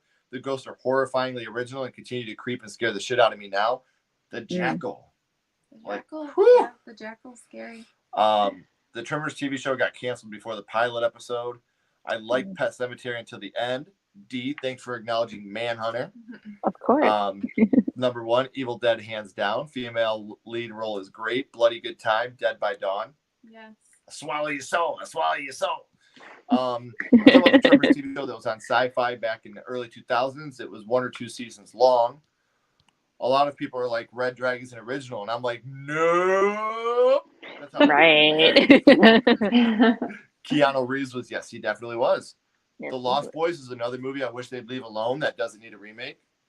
You know what? I mean, like I said, I'm open to it. I'm just hoping that X, I hate to keep going back to X. I don't think X is a masterpiece. I want to say that right out front. I think it's very good. I enjoyed it. I had fun with it. I had to let it digest. Yeah. It was definitely, when we walked out of the theater, I was like, man, Anna, I'm sorry we took you to watch such a sexy movie with us. I promise we're not hinting at anything. Hey, Anna, watch this movie with us. I was surprised at how much they were showing. I was like, okay. But I just hope that people can see with how great X did at the box office that we don't have to remake horror movies all the time. Original horror can be just as good and it can sell just as much. It doesn't have to be a remake or a requel or a sequel. Exactly. Original horror movies can still bring in money, and I hope that X shows that to people. Mm-hmm. Agreed on Lost Boys. I'm kind of excited for Nope to see. I'm very excited for Nope. Ooh, I can't wait. Very excited. You think you can defeat me with false idols? Best quote from Dracula. The book was amazing. Top 10 favorite of mine. When I watched the Suspiria remake, that movie left me with more questions than answers. Gary Oldman It'll is do an that. epic Prince of Darkness. Oh, I know. The Suspiria. I like the Suspiria remake more than the original too. So I do got to say that. Yes, Russell, they are remaking The Lost Boys. I would have loved to see the Trevor. I wanted to see that too. I love the Annie Lennox song from Stoker's Dracula. That movie turned me on to Oldman. I still say my favorite Gary Oldman movie is True Romance. I love True Romance. That's such a good movie. I knew it. Evil Dead for the win. No, it is a film. Great minds do think alike. Evil Dead was the best remake. Oh, that's not an unpopular opinion. That's a very popular opinion. That is a smart opinion, my friend. Yeah. Evil Dead, a good remake, but Evil 2, I agree. I think Evil Dead 2 is where it's at, man. Groovy number 1. I like it. Jane Levy is great. I love the show Zoe's Extra. Oh my gosh, I forgot about that show. That show was so good. I want to do a live vampire movies or werewolves. Okay, we'll do it. Watch Party, awesome. The part where she goes through the chainsaw and rips her skin off. Oh my gosh. Oh man, that can't. Ashley's talking about the battery. Yeah. She's like, where she gets revived. She's like, oh, she did. Yeah, but Anne hasn't seen it. Watch Party win. Listen, we are gonna set up an Evil Dead 2013 watch party. Let me and Ashley and Anna and Dee will have a conversation. We'll get it set up and we'll all do this together. That'll be so much fun. They do have a remake of Hellraiser coming out too. Yeah, I'm actually excited about that too. They have a female playing the lead, so I'm very excited to see a female Pinhead. Me too. So glad nobody had Black Christmas 06 on their list. So gross and unsettling. Incest is not it for me. Yeah, no, they really took a weird direction with Yeah, They really I don't did. mind I thought the gore was good. I thought the kills were good, but when I see a mom banging her kid and getting pregnant, no. my husband goes away. Yeah. It's This whole top 10 remakes was awesome. Thank you, buddy. House of Wax had a pretty good soundtrack as well. Hey. My dude, Hey, Bill. Oh my God, Bill. Open to all. Have any of you had a supernatural experience? Good question. This is based on a true story. We had a haunted house near us called the Stoff House, and we were in there. And me and my buddy Kyle Hart were high as balls, and okay, so that's yeah. But I'm telling you, this really happened, guys. I swear, my mom's ashes aren't on me. I swear on my mom's ashes, this is true. There was a door, and we were trying to open this door, and we could not get the fucking door open. And we went in the basement, and we were fucking around, just being idiots. We came back upstairs, and that door was wide open. Swear to God. I was Nope. like, I'm out. oh, I'm too high. I'm fucking leaving. Like, we totally booked it. But yeah, that's probably the most supernatural, scary thing that's ever happened to me in my life. And again, I put that on my children. That is a complete true story, and it scared the dog piss out of me. So, have you ever had a supernatural experience? Yeah. When I was little, we lived in this really old house, and I don't know, my cousins always told me a story about this lady that hung herself in the closet upstairs. I don't know if it was true or just to like scare me, but we like my brother and my rooms were downstairs, and at night like you could hear like knocking up there, and it scared the shit out of me. And yeah, that was definitely Randy. It probably was. It probably was. He liked to fuck with me all the time. He literally dressed as Michael Myers, and as a teenager, I would sit, or like I would come home and he would be sitting there as Michael Myers and scare the shit out of me all the time. Oh my God. Awesome. Yeah. Randy and Wendy, my mom, are the reasons I don't believe in ghosts. Because I think if ghosts existed, my mom would have came and kicked it with me by now. That's how much she loved me. She would not have moved on. So, what about you, Anna? Any supernatural experiences? None to speak of, unfortunately. Yeah. What about you, Dee?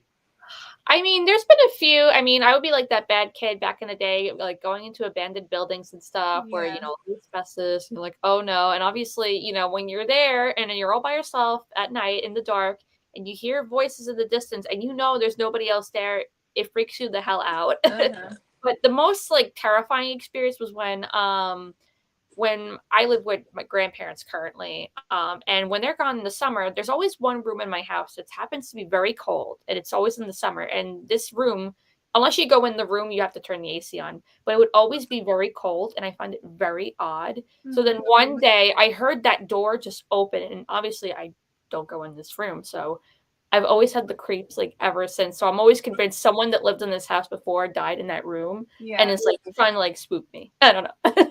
That's insane. Yeah. It's always fun to hear stories like that, though. Yeah. Question for Anna: what horror remake do you want to be made? We talked about this earlier, but I'm gonna say Pumpkinhead. I think if they did some good practical effects, we cannot do all CGI Pumpkinhead, but take the basis of that story, do some badass practical effects, and I think there'd be a really good Pumpkinhead remake. So I'm going with that. I would watch that for sure. I would too, 100%. This is my first time tuning in. Highly entertaining, great horror night of crazy remakes with 3 scream queens, and Ken is hosted the most. Have a good night, guys. Brian, thank you so much for tuning in. If this is your first time here, hit that subscribe button. Also, What a Ghoul Wants, everybody, subscribe to her. We're getting her to 1,000. That is our goal. We need to get her there. It's gonna happen. She's worth it. Her content is fucking great. So hit that subscribe button. And not only is she amazing, not just horror. For right now, like I said, not just yet on the YouTube channel, but her Instagram is fucking popping. And the reason we connected is because she literally talks to everybody on there. She's not one of these people that thinks that she doesn't have to talk to people that talk to her. She's so amazing and a great friend. So make sure you're following her on Instagram as well. So and she has some really awesome like shirts and stuff. I'm like every time I see you in your cool shirts, I'm like, that's so cool. Yeah, I'll know because I'll know she's on her phone because I'll be upstairs and I'll hear, Ken, I found a shirt I want. I wasn't necessarily a huge fan of the Wrong Turn remake. I personally prefer the originals, but I found them interesting. I did like the Wrong Turn remake. But I mean that to me, Wrong Turn is an acquired taste. So that's just not it's not for me, but I'm glad you guys enjoyed it. Have a good night, guys. Gavin, have a great night, buddy. Be safe. Thanks. This is for Dee and Anna. Would you direct a movie or act in one? Let's start with you this time, Dee. Would you rather direct a movie or act in a movie? I would say it depends because I think I've told you, like Ken, when our little talk on our first like episode we recorded, that I'm like a writer. So like I would love to direct, but there's also something about acting in one. I feel like it's a total different experience. So I would be open to either or, really depending on the story and like what character I would play and everything else. So I would be open to either or, behind the camera or in front of it. Nice. Hell yeah, I agree. What about you, Anna? So I was in theater in high school and I was never the lead. So I would say that's a good indication that I'm better off behind the camera. I think that doing YouTube is a little different because I can just be myself and talk as I normally would and whatever. But if I had to play a character, I think I'd be pretty bad at it. So I think I'd have to go with directing on that one. I think you'd make an amazing director. Like I really do. I can't spill the beans yet, but I can say this. In 2 weeks, Ashley and I are going to Chicago for something. Yes. That much I can't say. So we are. We'll see what's going on there. They wanted to make the Lost Boys sequel in the early 90s called Lost Girls, starring Drew Barrymore as the leader of an all-girls biker gang. That would have been dope. Yeah. I would check that out. Yeah. Hell yeah. That would have been so dope. I would love to see that. I'd rather see that than a remake any day. I'm having spaghetti tacos for dinner tonight with my fans, so I got to go. Shaheem, we love you. Enjoy those spaghetti tacos, buddy. Thanks, Shaheem. Spaghetti tacos. I brought out the Chloe and Kenley in me. The spaghetti tacos. Number 1, Invasion of the Body Snatchers. Can't go wrong. Best Gary Oldman movie, The Professional. He is the ultimate bad guy. He is a great bad guy. I'm excited to see the new Terrifier. While it's not a remake, I'm still super excited for it. Get even more excited. David Thornton is a good friend of ours. He plays Art the Clown. And I can tell you there's a really, really cool sequence happening in this movie involving, I can't say much, but it involves a young lady and it's going to be so awesome. And you guys, I'm very excited. Yeah, you guys are going to love it. Anything Oldman does is worth watching. Watch Tiptoes. I've never seen that one. Ken and his friends were high as balls. LOL, they were probably at Taco Bell and thought they were somewhere else. Probably. Why didn't that door open? The employees standing behind, like, what were these guys doing? To be fair, I had high in like 13 years. Yeah. You know, I got kids. I got to be, you know, and there's nothing against getting high. Each his own. Yeah. Here's the difference. I am not responsible when I'm high. Well, I overindulge. That was a long time ago, though. I have to know my limits. And when I smoke weed, that makes me want to drink, and that makes me want to go on a cocaine binge. So let's just stay away from it all. If you get high, envy you. I have no limits. I haven't seen that yet. Great choice, Anna. Oldman is a true badass actor. What horror movies shouldn't get remakes? House from 1986. You wouldn't watch a House remake? I would watch it, but I would tear it apart the whole time. Yeah, you probably. I'm sorry, D. Jaws should never get a remake. Yeah, I would agree. If it doesn't get made, it doesn't get made. If it is, I'll see. Yeah. What about you? What are remakes you don't think should happen? I'm trying to think. Oh, I don't even know. Rom Zombie should never be allowed to remake a movie. Ooh. Sorry, monsters. What do you think, Anna? What's a horror movie that should never be remade? If I had to pick one, I'd probably say The Exorcist. Just because I know that's the thing, and we'll see how that goes. But just capturing that magic again, I don't think it can happen. And we've had so many exorcism movies. It's like, what can you do differently? Right. But I guess we'll just have to see what they do. Yes. Well, what about you, my love? I don't know. I can't think of any off the top of my head. You got any, D? I'm sure there's a lot of them. There's two that I think of off the top of my head, and it's obviously Scream and Gremlins. I don't think that should be a movie to be touched upon. Good choice. Think about that. You can't redo that. There's no way, especially with the characters. It's a great choice. It's funny. We talked about this with sequels. What movies shouldn't get sequels? And I know a bunch of people are clamoring for a Cabin in the Woods sequel. I'm like, the fucking world ended. Right. Like, how would you come back from that? Yeah, I would love to see a Cabin in the Woods prequel where they actually beat the evil. I think that'd be dope. J-Dev, great stream. Thanks, buddy. D, what horror movie do you want to be remade? Oh, I would like to see Fade to Black remade. That's something different. And it was one of those movies where I feel like it was so slow in the beginning. And once the action happened, you're like, damn, where was this in the beginning? I feel like if that got remade, it would actually make a lot of sense too. With like if you modernize it a little bit too, I think that'd be a good one to be remade for sure. I'd like to see that. Yeah, for sure. Ken, did you watch NXT Stand and Deliver same night of WrestleMania? No, I didn't. And the reason why is because we were watching WrestleMania on Peacock. We were in Chicago for reasons. And I didn't, I had to really stay glued to WrestleMania in that moment. So, no, unfortunately, I did not. But I heard it was a really good show. I'd want to play the dumb jock. That's awesome. They always die in entertaining ways. Especially, like they drive a motorcycle and hit a wall and roll down the wall. I'm going to keep making Cabin in the Wood references because that's one of my favorite movies. Open to all. Which slasher would you ask on a date? Tiffany Valentine. What about you, my love? Michael. Mike's my guy. Poser. What about you, Anna? Oh, man. I got to think about that for a second. Maybe Norman Bates. I don't know. I'm going to see a guy in a Michael Myers mask who just punch him now. I'm going to like Peter Griffin him, just run up and punch him. What about you, Dee? I was actually going to say Norman Bates, but then I was thinking about it. I was like, you know what? Stu Macher would be pretty good too. Oh, yeah. He got Tatum, so, Yeah, I'll be like, sorry, Tatum. Sorry, Tatum. Move on. Chicago's only 4 hours away from me. Dude, when we go back, maybe we can meet up for dinner. That'd be great. A Nosferatu remake. They are doing that right now, aren't they? Willem Dafoe's going to be Willem Dafoe, yeah. Is that Robert Eggers or? Yep. I think it is. Ooh, that'll be good. I've been super excited about Terrifier 2 the second I found out about it. Us too. Yeah, I can't wait for it. I just wanted to shout out everyone in the stream. Had a great time. Keep up all the great work. Thank you. Thank you. Thank you guys for coming, because we do this to hang out with our friends, but to be able to have you guys here doing our friend chat along is so much fun. We love you all so much. Ken, do you have the Evil Dead alternate ending ready to show? I have it on my phone, but I don't have it on here because I have to upload it in MP4 format, and unfortunately, I don't have it. I personally think that the Warwick Davis Leprechaun movies shouldn't get remakes. Me neither. Yeah. I just don't want to see any more fucking Leprechaun movies. We already know from it. Yeah. Then we went down that rabbit hole and had to watch all of them in like the span of 3 days, and I wanted to die. Ooh, Oh, yeah. no. Rob Zombie doesn't want to do remakes anymore. I read an interview about it. Thank fucking Good. God. Let's keep it that way. Rob Zombie never remake a movie. Dee's down here like, fuck you guys.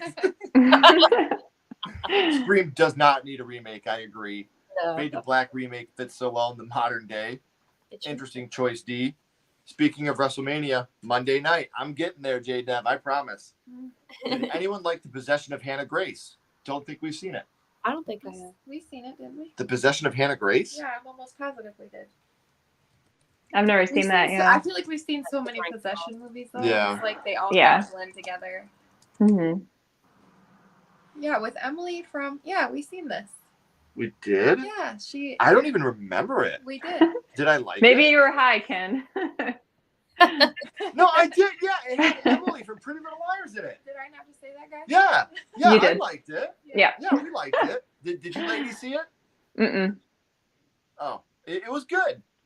I would totally ask out Tiffany Valentine on a date. You know what's funny? You guys said that, and I'm waiting like tonight at my house. Some dude's gonna show up in a Michael Myers shirt. Norman Bates is gonna show up at Anna's house. Some guy in a Scream outfit's gonna show up like, "Dad, hit me with the phone, Dick."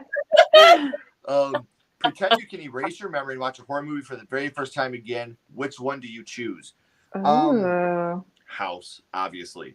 But if I could go see a movie in the cinema, like a cinematic experience that I didn't get to see, because I was lucky enough to see, I'm old as shit, and I got to see Saw in the theater without it being spoiled, and I got to see Hereditary in the theater without it being spoiled.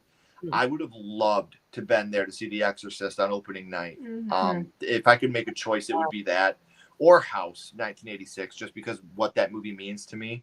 To be able to relive every single moment with my grandmother again would be special for me. So, House, or if I could go in cinema, it would be The Exorcist. What about you, baby? I would say the original Pet Sematary. Like, I would have loved to have seen that in the theater. Nice. Yeah. How about you, Anna?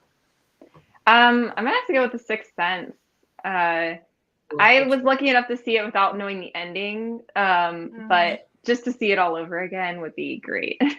Yeah. Yeah, for sure. How about you, Dee?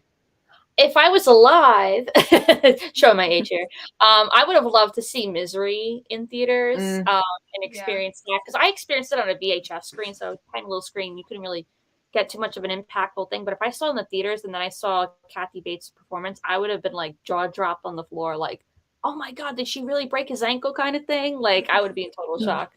I don't know, it'd be a great experience. I love that movie. One of my favorite King movies. For so sure. good. I came in super late, but I found out about you guys from D, so it's super cool to be able to chill and chat about horror movies. We do it live once a week, so we hope you can keep on coming down. Yes, absolutely. I'm going to be honest with you, today got away from me. Not much work has been done on my side since the stream started. I'm sorry. I'd ask out Sydney Prescott or Nancy Thompson. Good choice. Yeah. J-Dev would pick Scream. It would definitely be House 1986 if I could watch a horror movie for the first time. I saw Misery in the theaters. That's awesome. So Nice. before we let you guys all get on with your day, I do want to say, I said it at the beginning, but Monday night, I will be joined by the amazing J-Dev and the amazing Rob from That Horror Couple for my very first ever non-horror related stream. I'm really nervous about it. We are going to be counting down our top 10 favorite professional wrestlers of all time. So something I'm very, very excited about. Ashley won't be joining me that night because she doesn't give a goddamn about WWE or anything. So, sorry. It will be me, Jay, Devin, Rob. And if you're a fan of professional wrestling, come on down. If you're not a fan of professional wrestling, come on down. I need the money. Yeah, just come on out and have a good time with us. So that's kind of what we have coming up. What about you, Anna? What do you got coming up on the channel? I'm gonna keep doing my collection videos of my non-horror VHS. Sorry, I know it's not horror, but I gotta get through the whole thing now that I started it. Yeah, and then we've got the Oscars coming up. I think that's gonna be at the end of the month. Yep. So I'll be presenting Best Original Screenplay for that. So that's going to be awesome. And other than that, just trying to hit 1,000 subs and get monetized, hopefully soon. And you guys can help that by clicking the link down here in the description and subscribing to our channel. Like, when you guys watch your videos, like, I know I've said this before, but the editing and the research that these ladies do, not just Anna with her videos, but Dee with her stuff on her Instagram, like, it really, I made a whole post about it. Yeah, I have a beautiful wife. I have beautiful friends. But God damn it, they're smart and they're talented and they work hard. Appreciate them. You know, nobody ever comes here and tells me how fucking good looking I am. Okay. So, you know, go to their channels, and tell them watch their videos and watch the hard work they put into what they do, guys. Because God damn, it's inspiring. Like, there are so many times where I'll watch a video that Anna does. And can I spill the beans on, or do I have to wait? I don't know what you're talking about. Oh yeah, you have to wait. I have to wait? Yes. Okay. Oh. Ashley's doing something special soon too. That does not involve me. And I'm so excited for her. So Awesome. But you know, you watch these women, you watch what they do, like, please pay more attention to the hard work they put into what they do. They do this out of their love of the genre, out of their knowledge of the genre.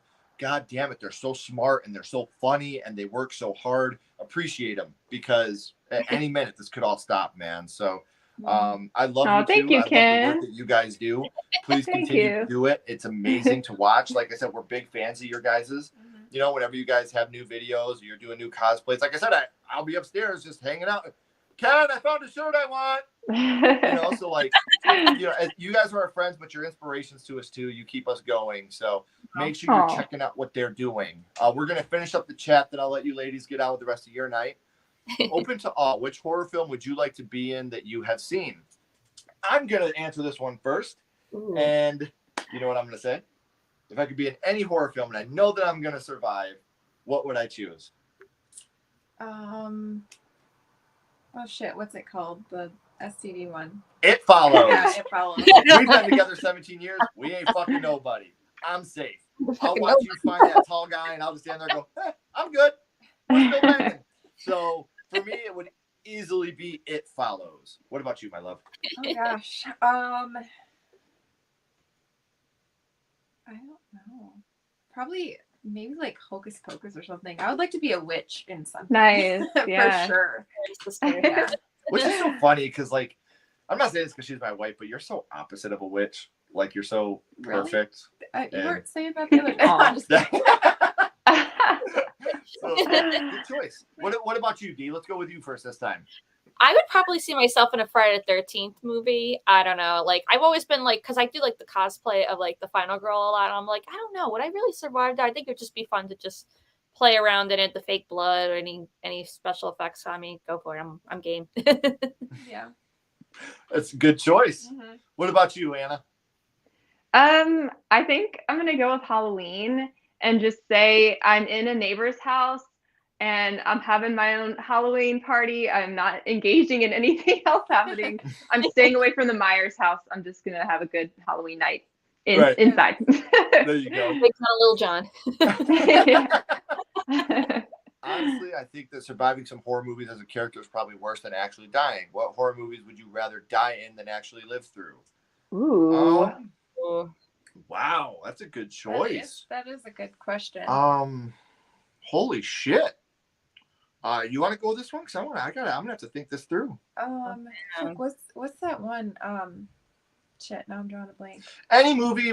How about this? I'm gonna go with Pet Sematary, and I would be in that movie because Lewis dies at the end after he's lost his whole family. Because if I lost Ashley or one of my kids, I you know, like, it sounds weird, like, oh, your wife died, but you still got your kids. Fuck them kids. Like, I can't go on without her. Like, I couldn't. Like, you're my oxygen. Like, I couldn't. No, I'm serious. Like, it's because you can't make that. I can't make dinner. I can't pay bills. I can't do shit. Like, you guys see me on here with all this confidence. I'm a fucking loser. Like, I can't do anything without her. You are not a loser. So I'll say Pet Sematary because I couldn't live without my family. So. Come back to me. Okay. What about you, Dee? What film would you rather die in? I mean, just by watching it, have you ever seen The Ruins? Anybody? Have you Yeah. seen the movie? Mm-mm. That movie, oh my god, you know, like you know at the very end where the girl has like the little leaf in her eye, and I'm just like, you know what, just kill me at that point because I'd rather just die instantly than slowly like succumb to this like being that's like infecting the ruins. And I'm like, oh, like it just skeeves me out. I'm like, yeah, just kill me. Make it fast. Yeah. What about you, Anna? I think Hellraiser. I don't want to be in eternal pain. No, thank Yeah. you. I'll pass on that. Good choice. Wolfpack in the house. And I'll tell you this, our episode is going to be too sweet. These girls want to kill me. Ashley said, nope. Ashley could be the next WWE diva. I think she could whip their butts. Oh, I know she could. This bitch is scary. Not bitch, I'm sorry. This lady's scary. I'm sorry. I did not mean that. Yeah, I'm going to go through a table tonight. I didn't mean to call you that. Just sub to Anna. Awesome. Thank you. Thank you. They aren't called divas anymore. I'll subscribe and follow. Ken, you're just adorable. Thank you, Jay. He is adorable. Ken is horror Jesus. Thank you. That's like the highest compliment you could possibly give somebody. So thank you. Oh, my bad. Ashley could be the next WWE Women's Champion. She totally could. I think I could be. She's a badass. She's beautiful. She's smart. She could totally run that division. Ravishing Rick Rude. Let me give you some of that. Ravishing Rick Rude. Give you some of that. Here we go. Okay. Why don't we save this for Monday? I'd probably want to be in a horror movie where they go on vacation. Besides the vacation, touche. I think maybe Saw. Like, I wouldn't want to go through that trap. Like, Oh, yeah. Because I'm not going to make it through this. No. I'd probably love being in a zombie movie. If it's a movie, sure. If it's real life, I get scared of spiders in my house. A horde of zombies is probably going to make me shit my pants and want to die. Yeah. I subscribe to Anna. Nice. Spread the Thank word, you, guys. guys. You gotta get her to Aw. a She deserves it. You're also awesome. Anna will be at 1,000 subs in no time, and then 5,000 will be right around the corner. She's on the rise for Aw. sure.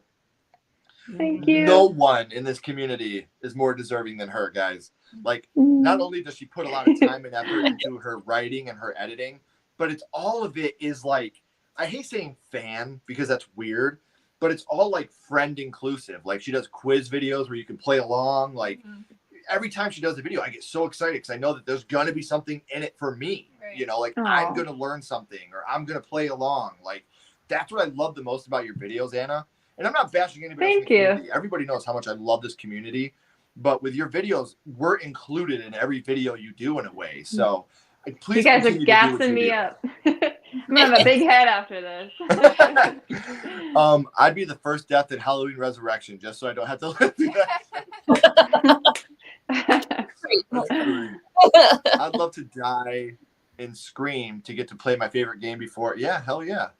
I mean, really, when you think about it, so many horror movies put the survivors through hell. They definitely have PTSD, especially those rape movies, man. Like, son of a bitch. Son of a bitch. If I was going to die in a horror movie, I'd want my jaw ripped off, and I'd want my jaw bones to get pushed into my eyeballs. What? And then I'd want to have an erect penis, and I'd want my erect penis ripped off and thrown across the room into somebody's neck. That's oddly specific. That's very, very specific to the Sting, favorite wrestler. How was your vacation, Ken and Ashley? We had fun. Can't talk too much about it because we did some things, but What did things? we did some things, and we will continue to do them in a couple weeks. I subbed to Anna. Nice. You guys are amazing. Oh my gosh. Anna was Horror YouTuber of the Month. Very well Yes. deserved Yes. Horror YouTuber of the Month. Thank you. What horror movies do you think you'd actually survive? Well, like I said, It Follows. I think I would survive. I think I would survive Psycho. I think I could take on Norman. Yeah. I mean, really, he's kind of a punk. Yeah. Just kick him in the nards. Run home. Yeah. I said nards, yeah. You did say nards. What horror movie would I survive? I feel like I could take out Michael. He's just like a big baby. You could So, not take out Michael. Halloween for sure. I could take that punk There's ass no out. way. There's no way. You said you'd ask him on a date. I would whoop that ass. I would whoop that ass. You know what? I know a horror movie I would survive. Sinister. I would survive Sinister. Because if my kid tried to kill me, I'll whoop that ass. Okay. Come here, spooky face. Smack that shit up. Sinister. I'm going Sinister. Fuck them kids. Sinister. What about you, babe? Psycho. Okay, fair enough. How about you, Anna?